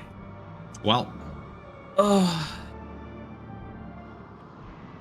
Wait for it. That feel when you should have waited 30 more seconds and you gave up on waiting? I don't think that would have made much of a difference, honestly. I don't either. I'm just... Yeah, we were talking about waiting for them to come back so they could buy. It would have been nice They, for to- some reason, had a death timer. They respawned for some reason. That's... They might have had a winding. No, they would have awoken with, like, a golden effect. Okay. I think it's just because they disconnected before they entered the, this place.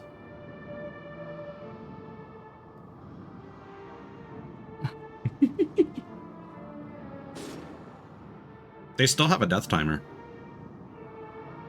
Okay. Should we crawl over towards them?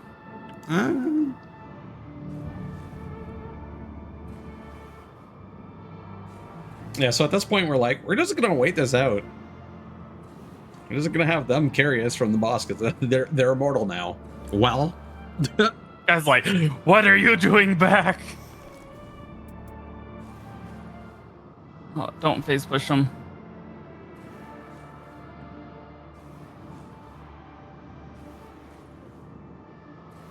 phase 2, let's go.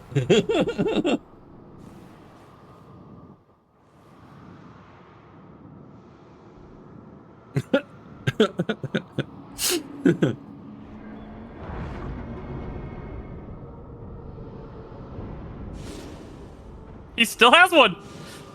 Okay, well, I mean, you can just sit back and I mean, regardless, this will be a funny thing to highlight. You have Yeah. somebody named Player that has unlimited respawns. It's John Nightreign. Yeah, player is just the default technically, name. For low reasons, it was The her boss fault. is gonna be like, why won't you die? Why won't you die? How many times do I have to teach you this lesson, old man?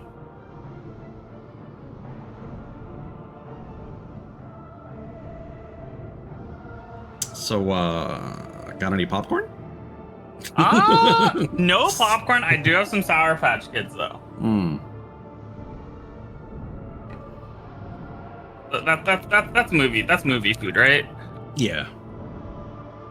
That's something you would get at the concession stand, certainly. Yeah. For like $20.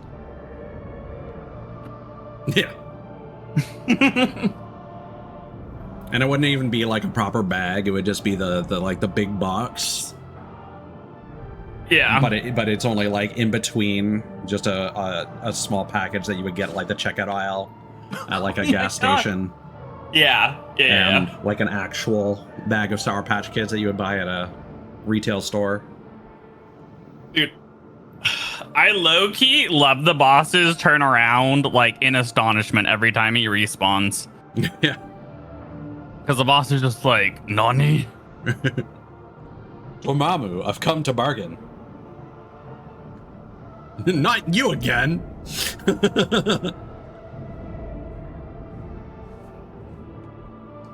Unfortunately, they're probably coming back with full flasks too. They have used so many. They're flying? I think they disconnected again. Aww. Well, they weren't dealing a lot of damage to the boss anyways, so we were gonna be here a while. I was willing to wait. Oh no, same. Just my people need me. Wow.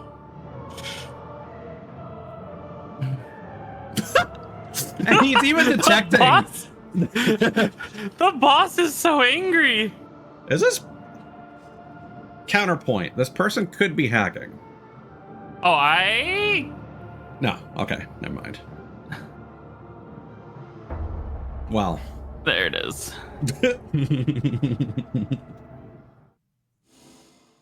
That was funny. That was an experience, if nothing else. I'm really sad that I didn't get to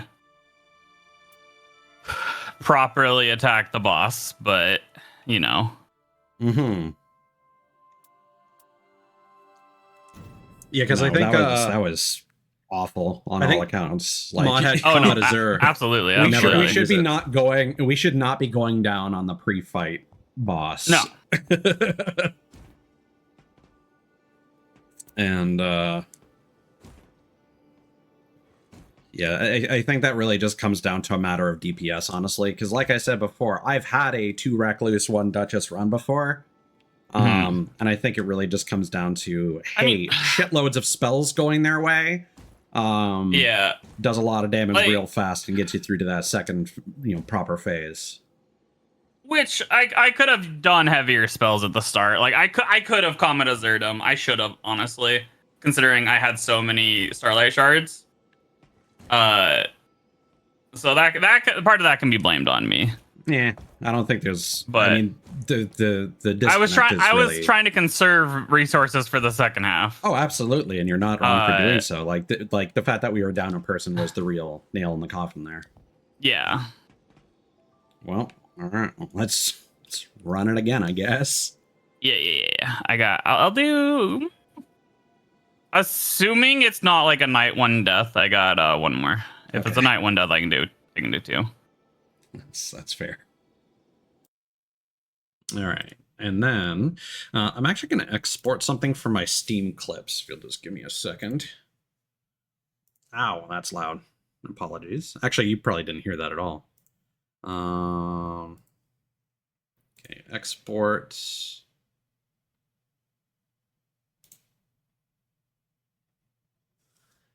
So during my next run, this is the last video that we're going to be watching next, excluding this clip that I'm exporting. During my next run here, we got attacked by the Fell Omen. And here, let me just drop this in a different folder. For whatever reason, when it was like around like 20 to 30% HP, it just started running.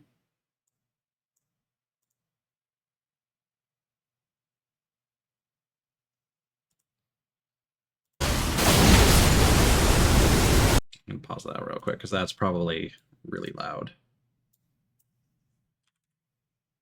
Ooh, no, not 600%, 60%. Thank you.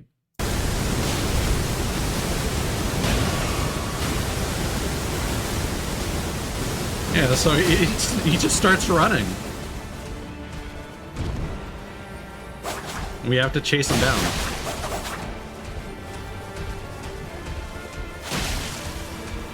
Also, I gave that horn to the raider, and that ended up being real clutch.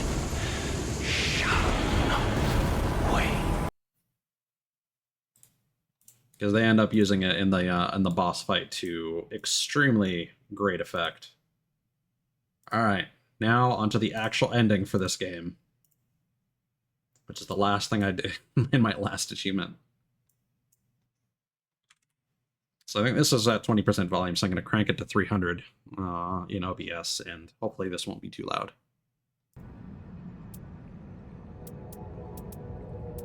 But this is, I got really lucky. I got Vike's War Spear, which is crazy. But I have no reason to use it. This guy's only weak to, sleep and rot. It's the one time I get the madness weapon.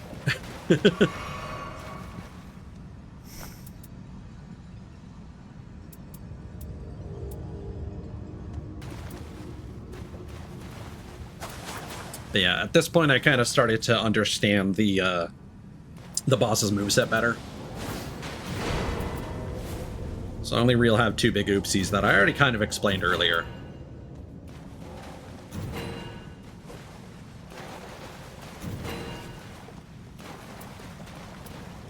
Yeah, I had a Cannon of Haima on a staff that I thought I would use because I heard it's really good for reviving.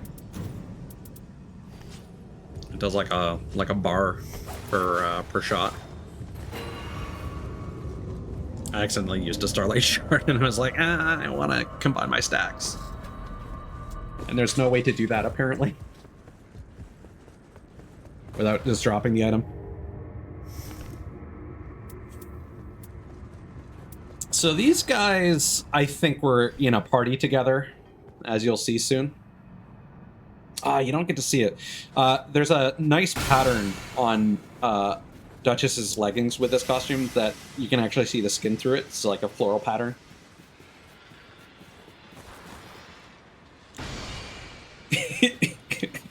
So, I realize that these guys are clearly doing a bit.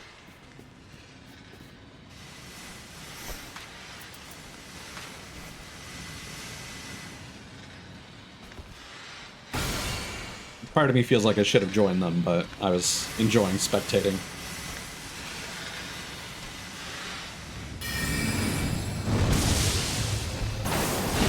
And like, it does decent damage, but Raider does do most of our DPS in the fight. And that was me accidentally pressing the wrong button.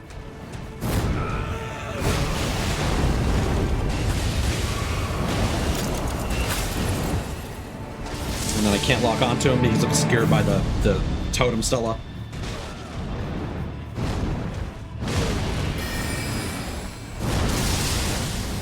And then because the tracking on it is poor, I give up at this point. And I'm like, I'll pull it out on phase 2.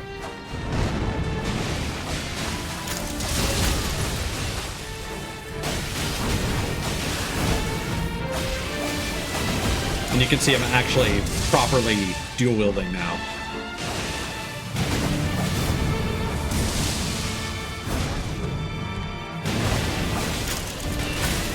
I think we ran out of time to beat the Voidborn on this run. But we did get all the flasks, I think. We might be shy one. Yeah, we got very, very strong. But I'm definitely patting myself on the back for giving him the Dude Hammer. I timed my dodge wrong. I knew it was coming, but I timed it wrong. And then I dodged it in the wrong direction. But believe me, I understand that attack. And here's, again, me knowing to dodge, but I'm like, I'm still gonna take a greedy drink. But I was too slow on the drink. So I only go down twice in this fight. Once is because I mistime the roar follow-up.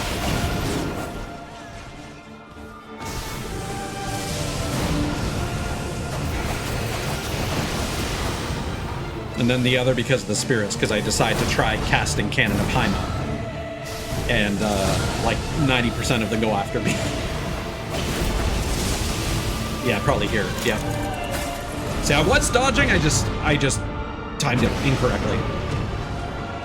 Oh, he also he got a little pissed at me because the other Duchess dropped a jump attack improvement thing, and I just like scooped it up, and then I was like, no, he's been doing a lot of jump attacks, I should leave it for him.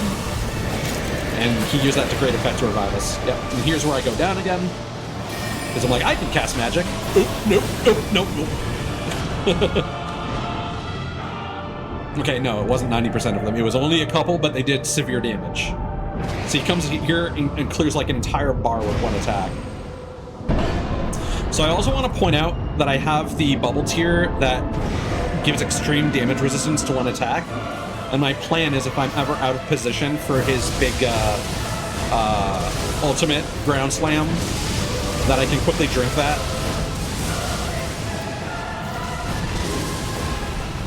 For some reason I thought I'd switch back to my dagger. So for the rest of this fight, I kind of act as like an anchor slash decoy so that we can get everybody revived, and I spend a lot of time dodging the boss. So I'm not gonna say that I carry, because I don't do a lot of damage, but I definitely keep us alive.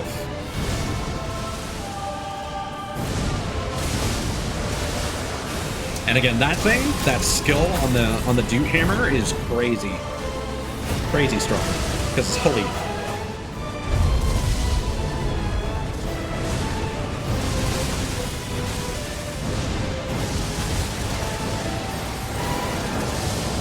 And here's me trying to get close to the safety donut.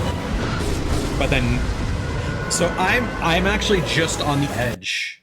So you'll notice that I attempt to drink while I'm walking into safety. I was too late on the drink, I think. But I was in the safety range. I would have survived that hit anyway. But I do save us from wiping. And then Curse Bearer goes to revive Nihilus.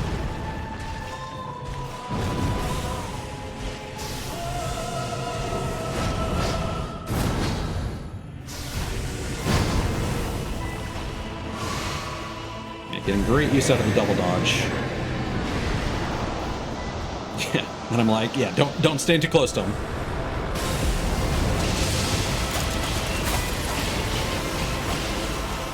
Like, I'm doing okay damage, I just don't get a lot of opportunities.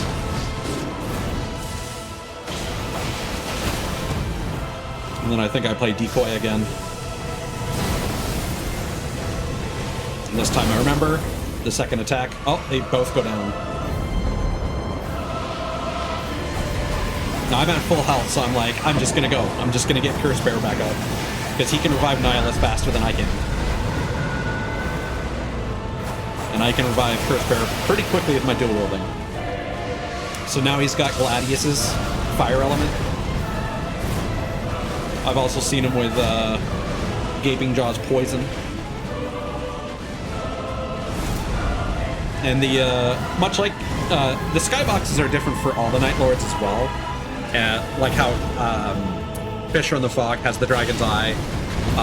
The skyboxes represent the various Night Lords as well, depending on what color they are. I think this is a really cool boss design, even if it's not the most enjoyable fight necessarily. It's not bad. It's a pretty honest fight, honestly, but it gave me a lot of trouble.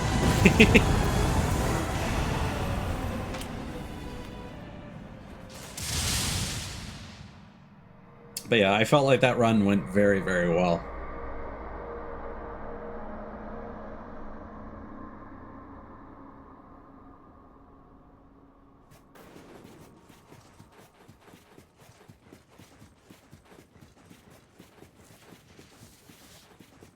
And I'll just let this play out.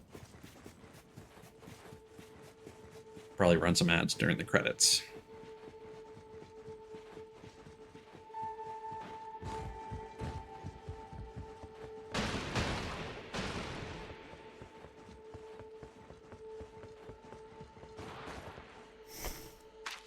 Just a little bit of BM.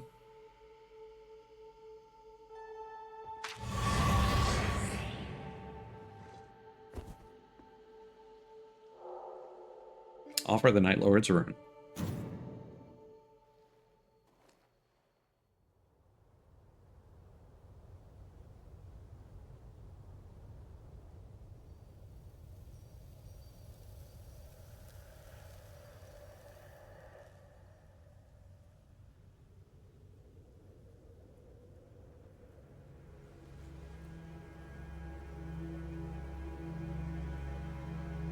I really like the combination of the blonde hair with the ponytail and the hat.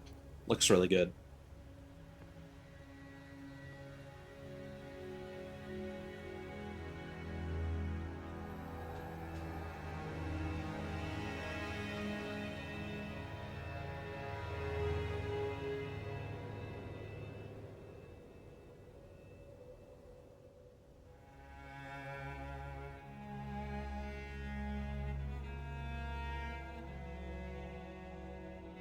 So I believe that's a callback to the opening with Wilder.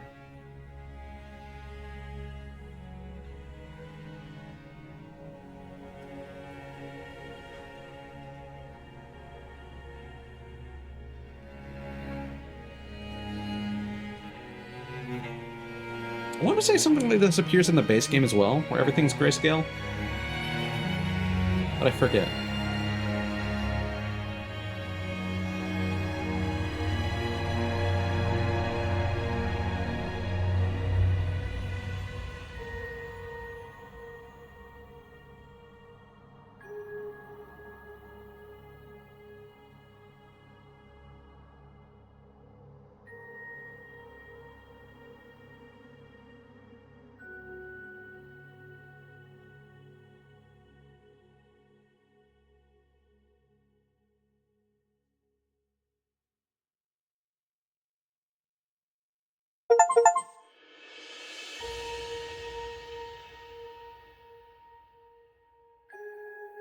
And there's also very notably a different BGM here. Yeah, admittedly, I don't know if there's a different effect for Wilder and Recluse, because I don't think I waited long enough for either of them. I just waited for the names to start showing up before I skip. And another reason I didn't skip this is because I knew that there was a post-credit scene. Alright, so I'm just going to run some ads and probably step away for a second to use the washroom. I'm not going to put up the be right back thing, though, because I don't want to block any of the credits. Alright, can I run ads? Yes, I can. Cool.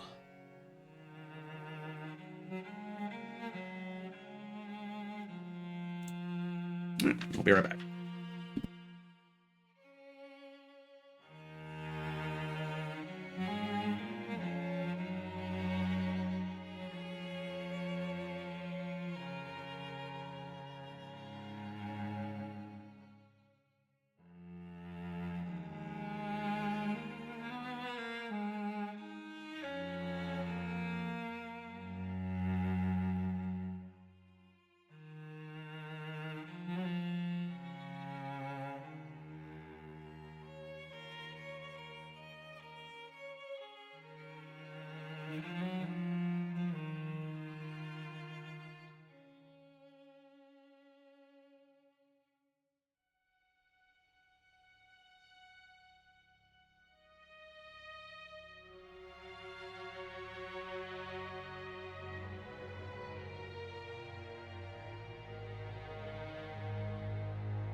Oh, perfect timing on my part.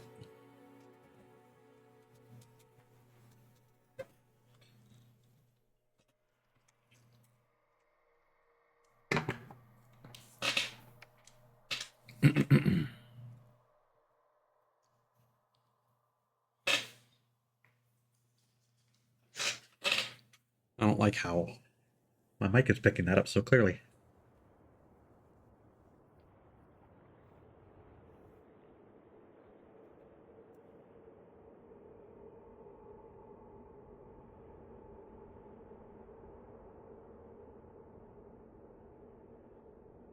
So the lands between are restored.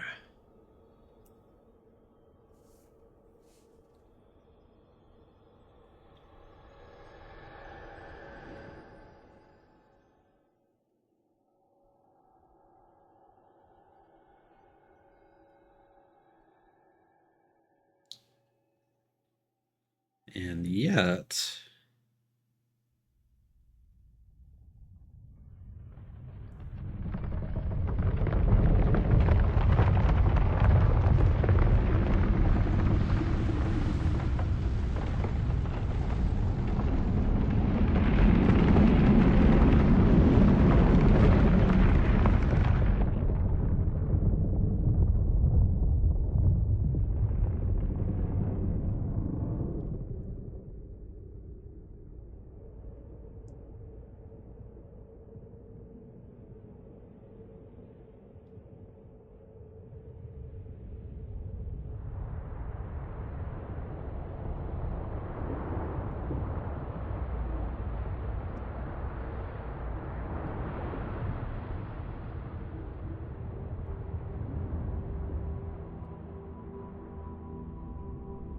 Like, this figure looks a lot like the Night Lord. I don't know if that's what it's supposed to represent, but I think this is what those things that appear on Night 2 are trying to look like. So I don't know if we've, like, released the Night Lord's true form, or... I don't know. I'm curious if the lore heads have some answers. Yeah, the Envoy is a Great Horn. Great oracular bubble? Yeah, well.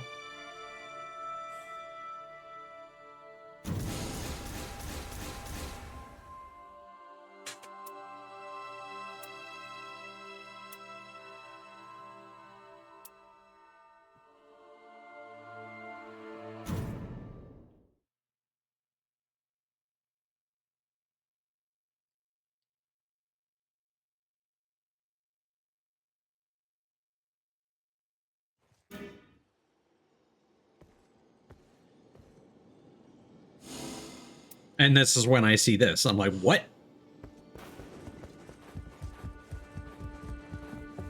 No. No, never mind. This was late at night. This was me just showing that off. It's like, I preview for next time. And there's my 6-win streak. We'll look at that in a sec, in-game.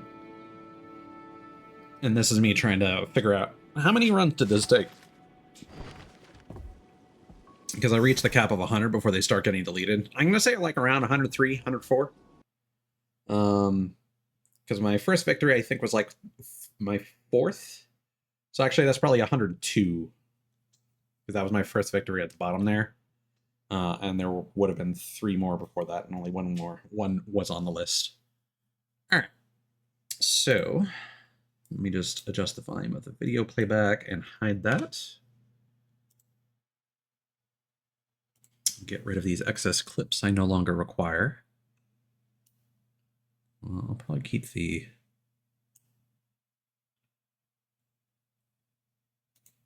endings for a little bit, just to make sure that the VOD saved properly afterwards. All right, so we got Guardians ending, and then we need to talk to every character with every character. All right, so let's unmute that. Unmute that. Okay. Ooh. Oh, you know what? Before we get in there, before I forget,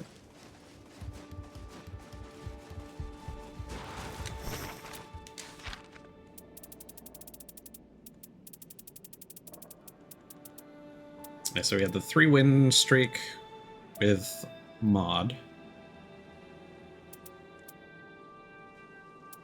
And then I won another here.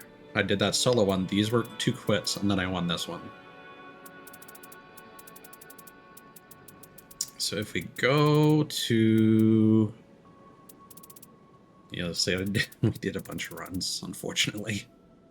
So that was Wilder. That was the one with Go-Go. So if we go in here... just Comet? Oh, they had Comet Azure and never used it. Interesting. Yeah, I guess Comet must have what they were using. Must have been what they were using. Okay. But yeah, Azure Staff, that makes perfect sense that that would be so powerful. Good to know.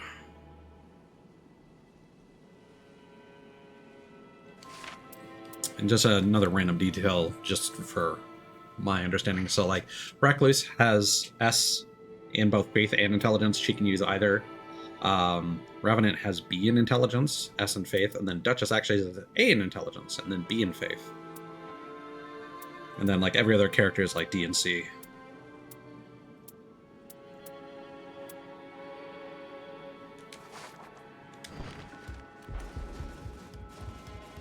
Also, I was kind of curious. So like, since Duchess is so good at when it comes to dual wielding, you know, if you start with Frost on your weapon,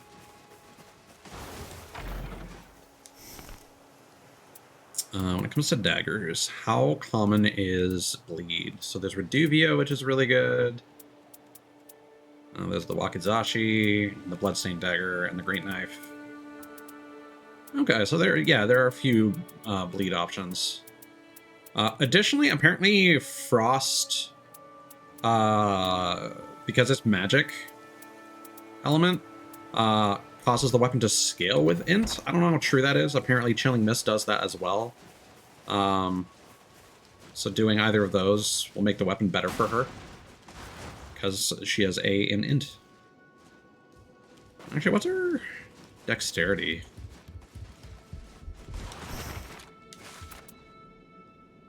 Yeah, so he has an A in dex, actually. And she has a B. So her int is actually higher. Weird. Which is why she probably starts with a magic dagger skill, because that probably allows that to scale with int. And then just in case, yeah, this is chapter 5.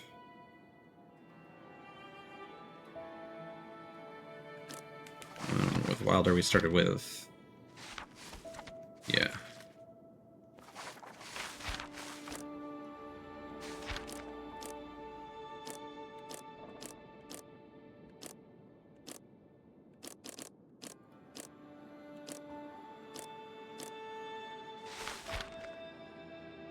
Alright, scrap of paper from Revenant.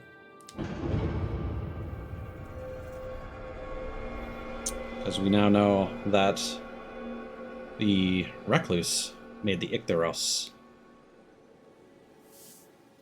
that robbed the Pinion folk of their flight. A scrap of paper left by the Revenant that reads, "The study, third shelf of the rightmost bookcase, is a history of the ritual implement known as the Ichthyoros.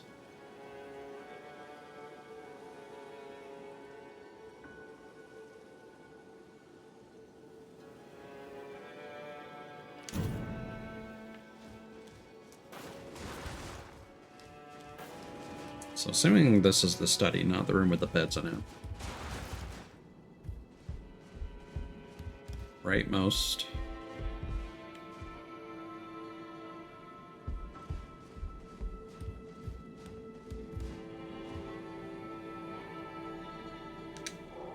A passage on the ritual usage of the Ichthyoros that reads, "Imbued with the magic of a long-lived witch, once used to quell the storm and save lives, but repurposed as a vicious weapon, now used to pluck feathers from the sky and take lives."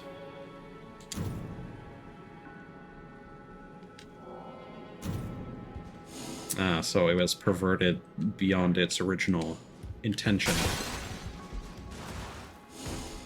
Is Revenant anywhere? No.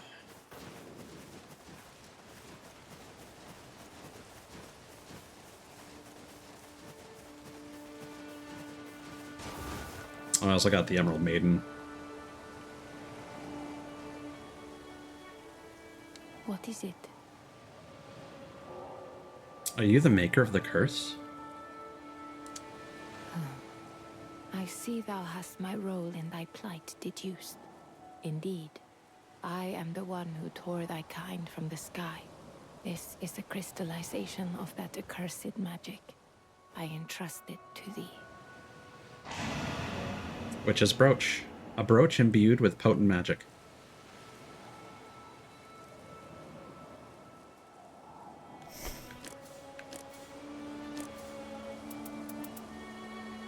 Made from the blood magic crystal received from the recluse.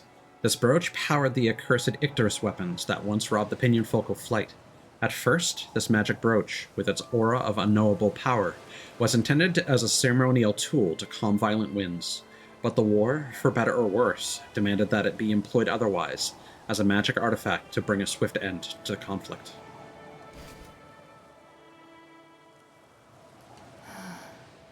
I knew one day it would come to this.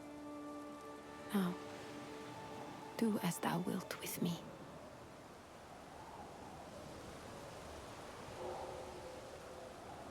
Punish her for her misdeed, or forgive her misdeed. Well, for better or worse, you are part of my flock now.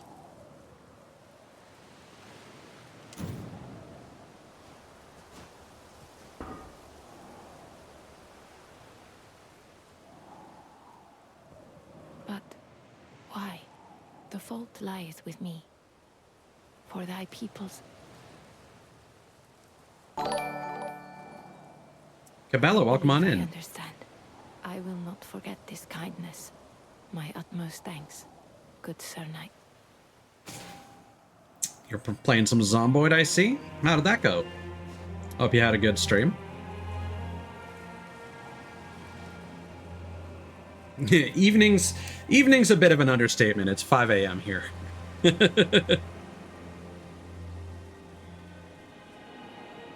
thanks, good Sir Knight. My thanks, good Sir Knight.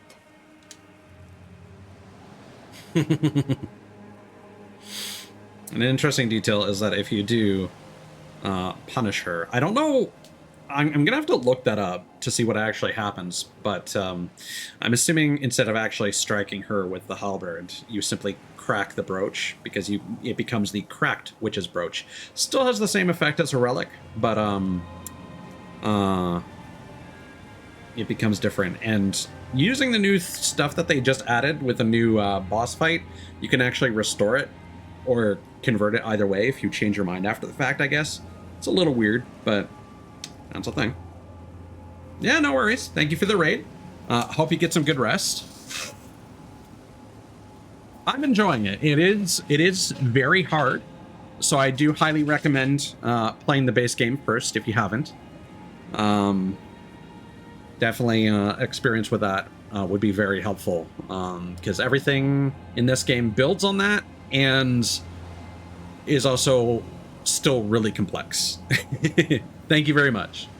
I'm gonna need it. Gotcha.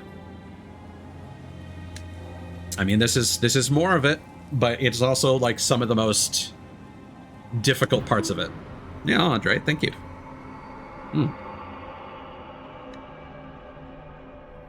Actually needed that. I've been reading a lot.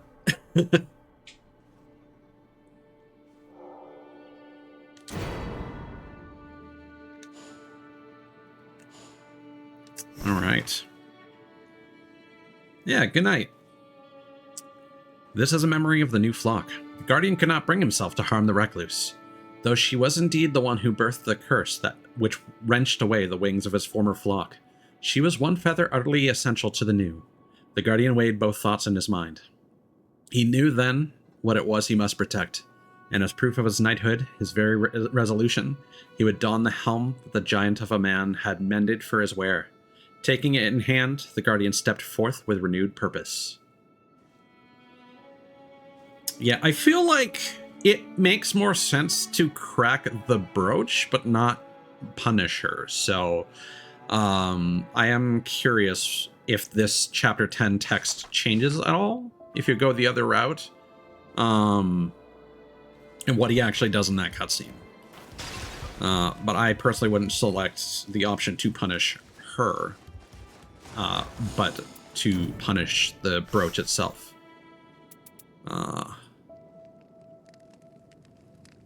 This is pretty cool, though. It's a nice detail. When he even gets, like, some extra feathers up top. Yeah, I like that. So I think what I'm saving up for now is I want to get the Darkness skin for Revenant and Recluse. And then I think we're good, and then we can start gambling for relics. Okay. But as far as our catch-up is concerned, I think that just about does it. But I don't quite want to end stream on that note, so we're gonna see if we can get a taste of the new Gaping Jaw boss fight.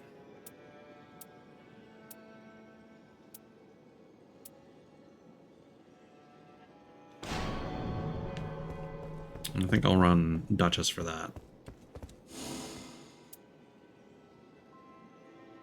Yeah, so despite the fact that poison does more damage against it, as well as, you know, rot's pretty good as well, I think frost is going to be our best friend here, especially as Duchess. So I've got that currently set up for Iron Eye and Duchess, and so we're going to run that. Oh yes, and the brooch here.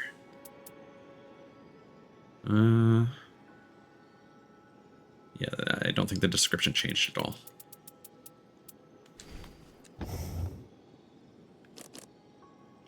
That is blue. And it gives us HP and reflection. Plus vigor. So that's really good.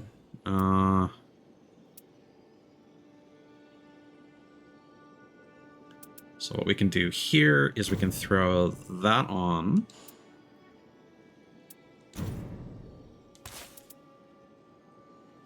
And then we can replace that with something else. And then here. So blue, blue, green, and then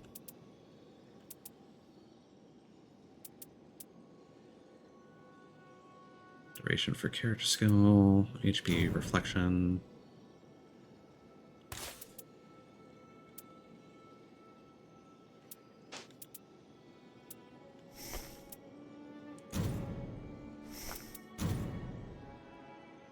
Yeah, that might actually be the better one overall. And then for here, yeah, cool. All right, so I think what I'll do is I'll end my current recording, just in case the Everdark Sovereign Gaping Jaw ends up being a mess, and that run is just not entertaining.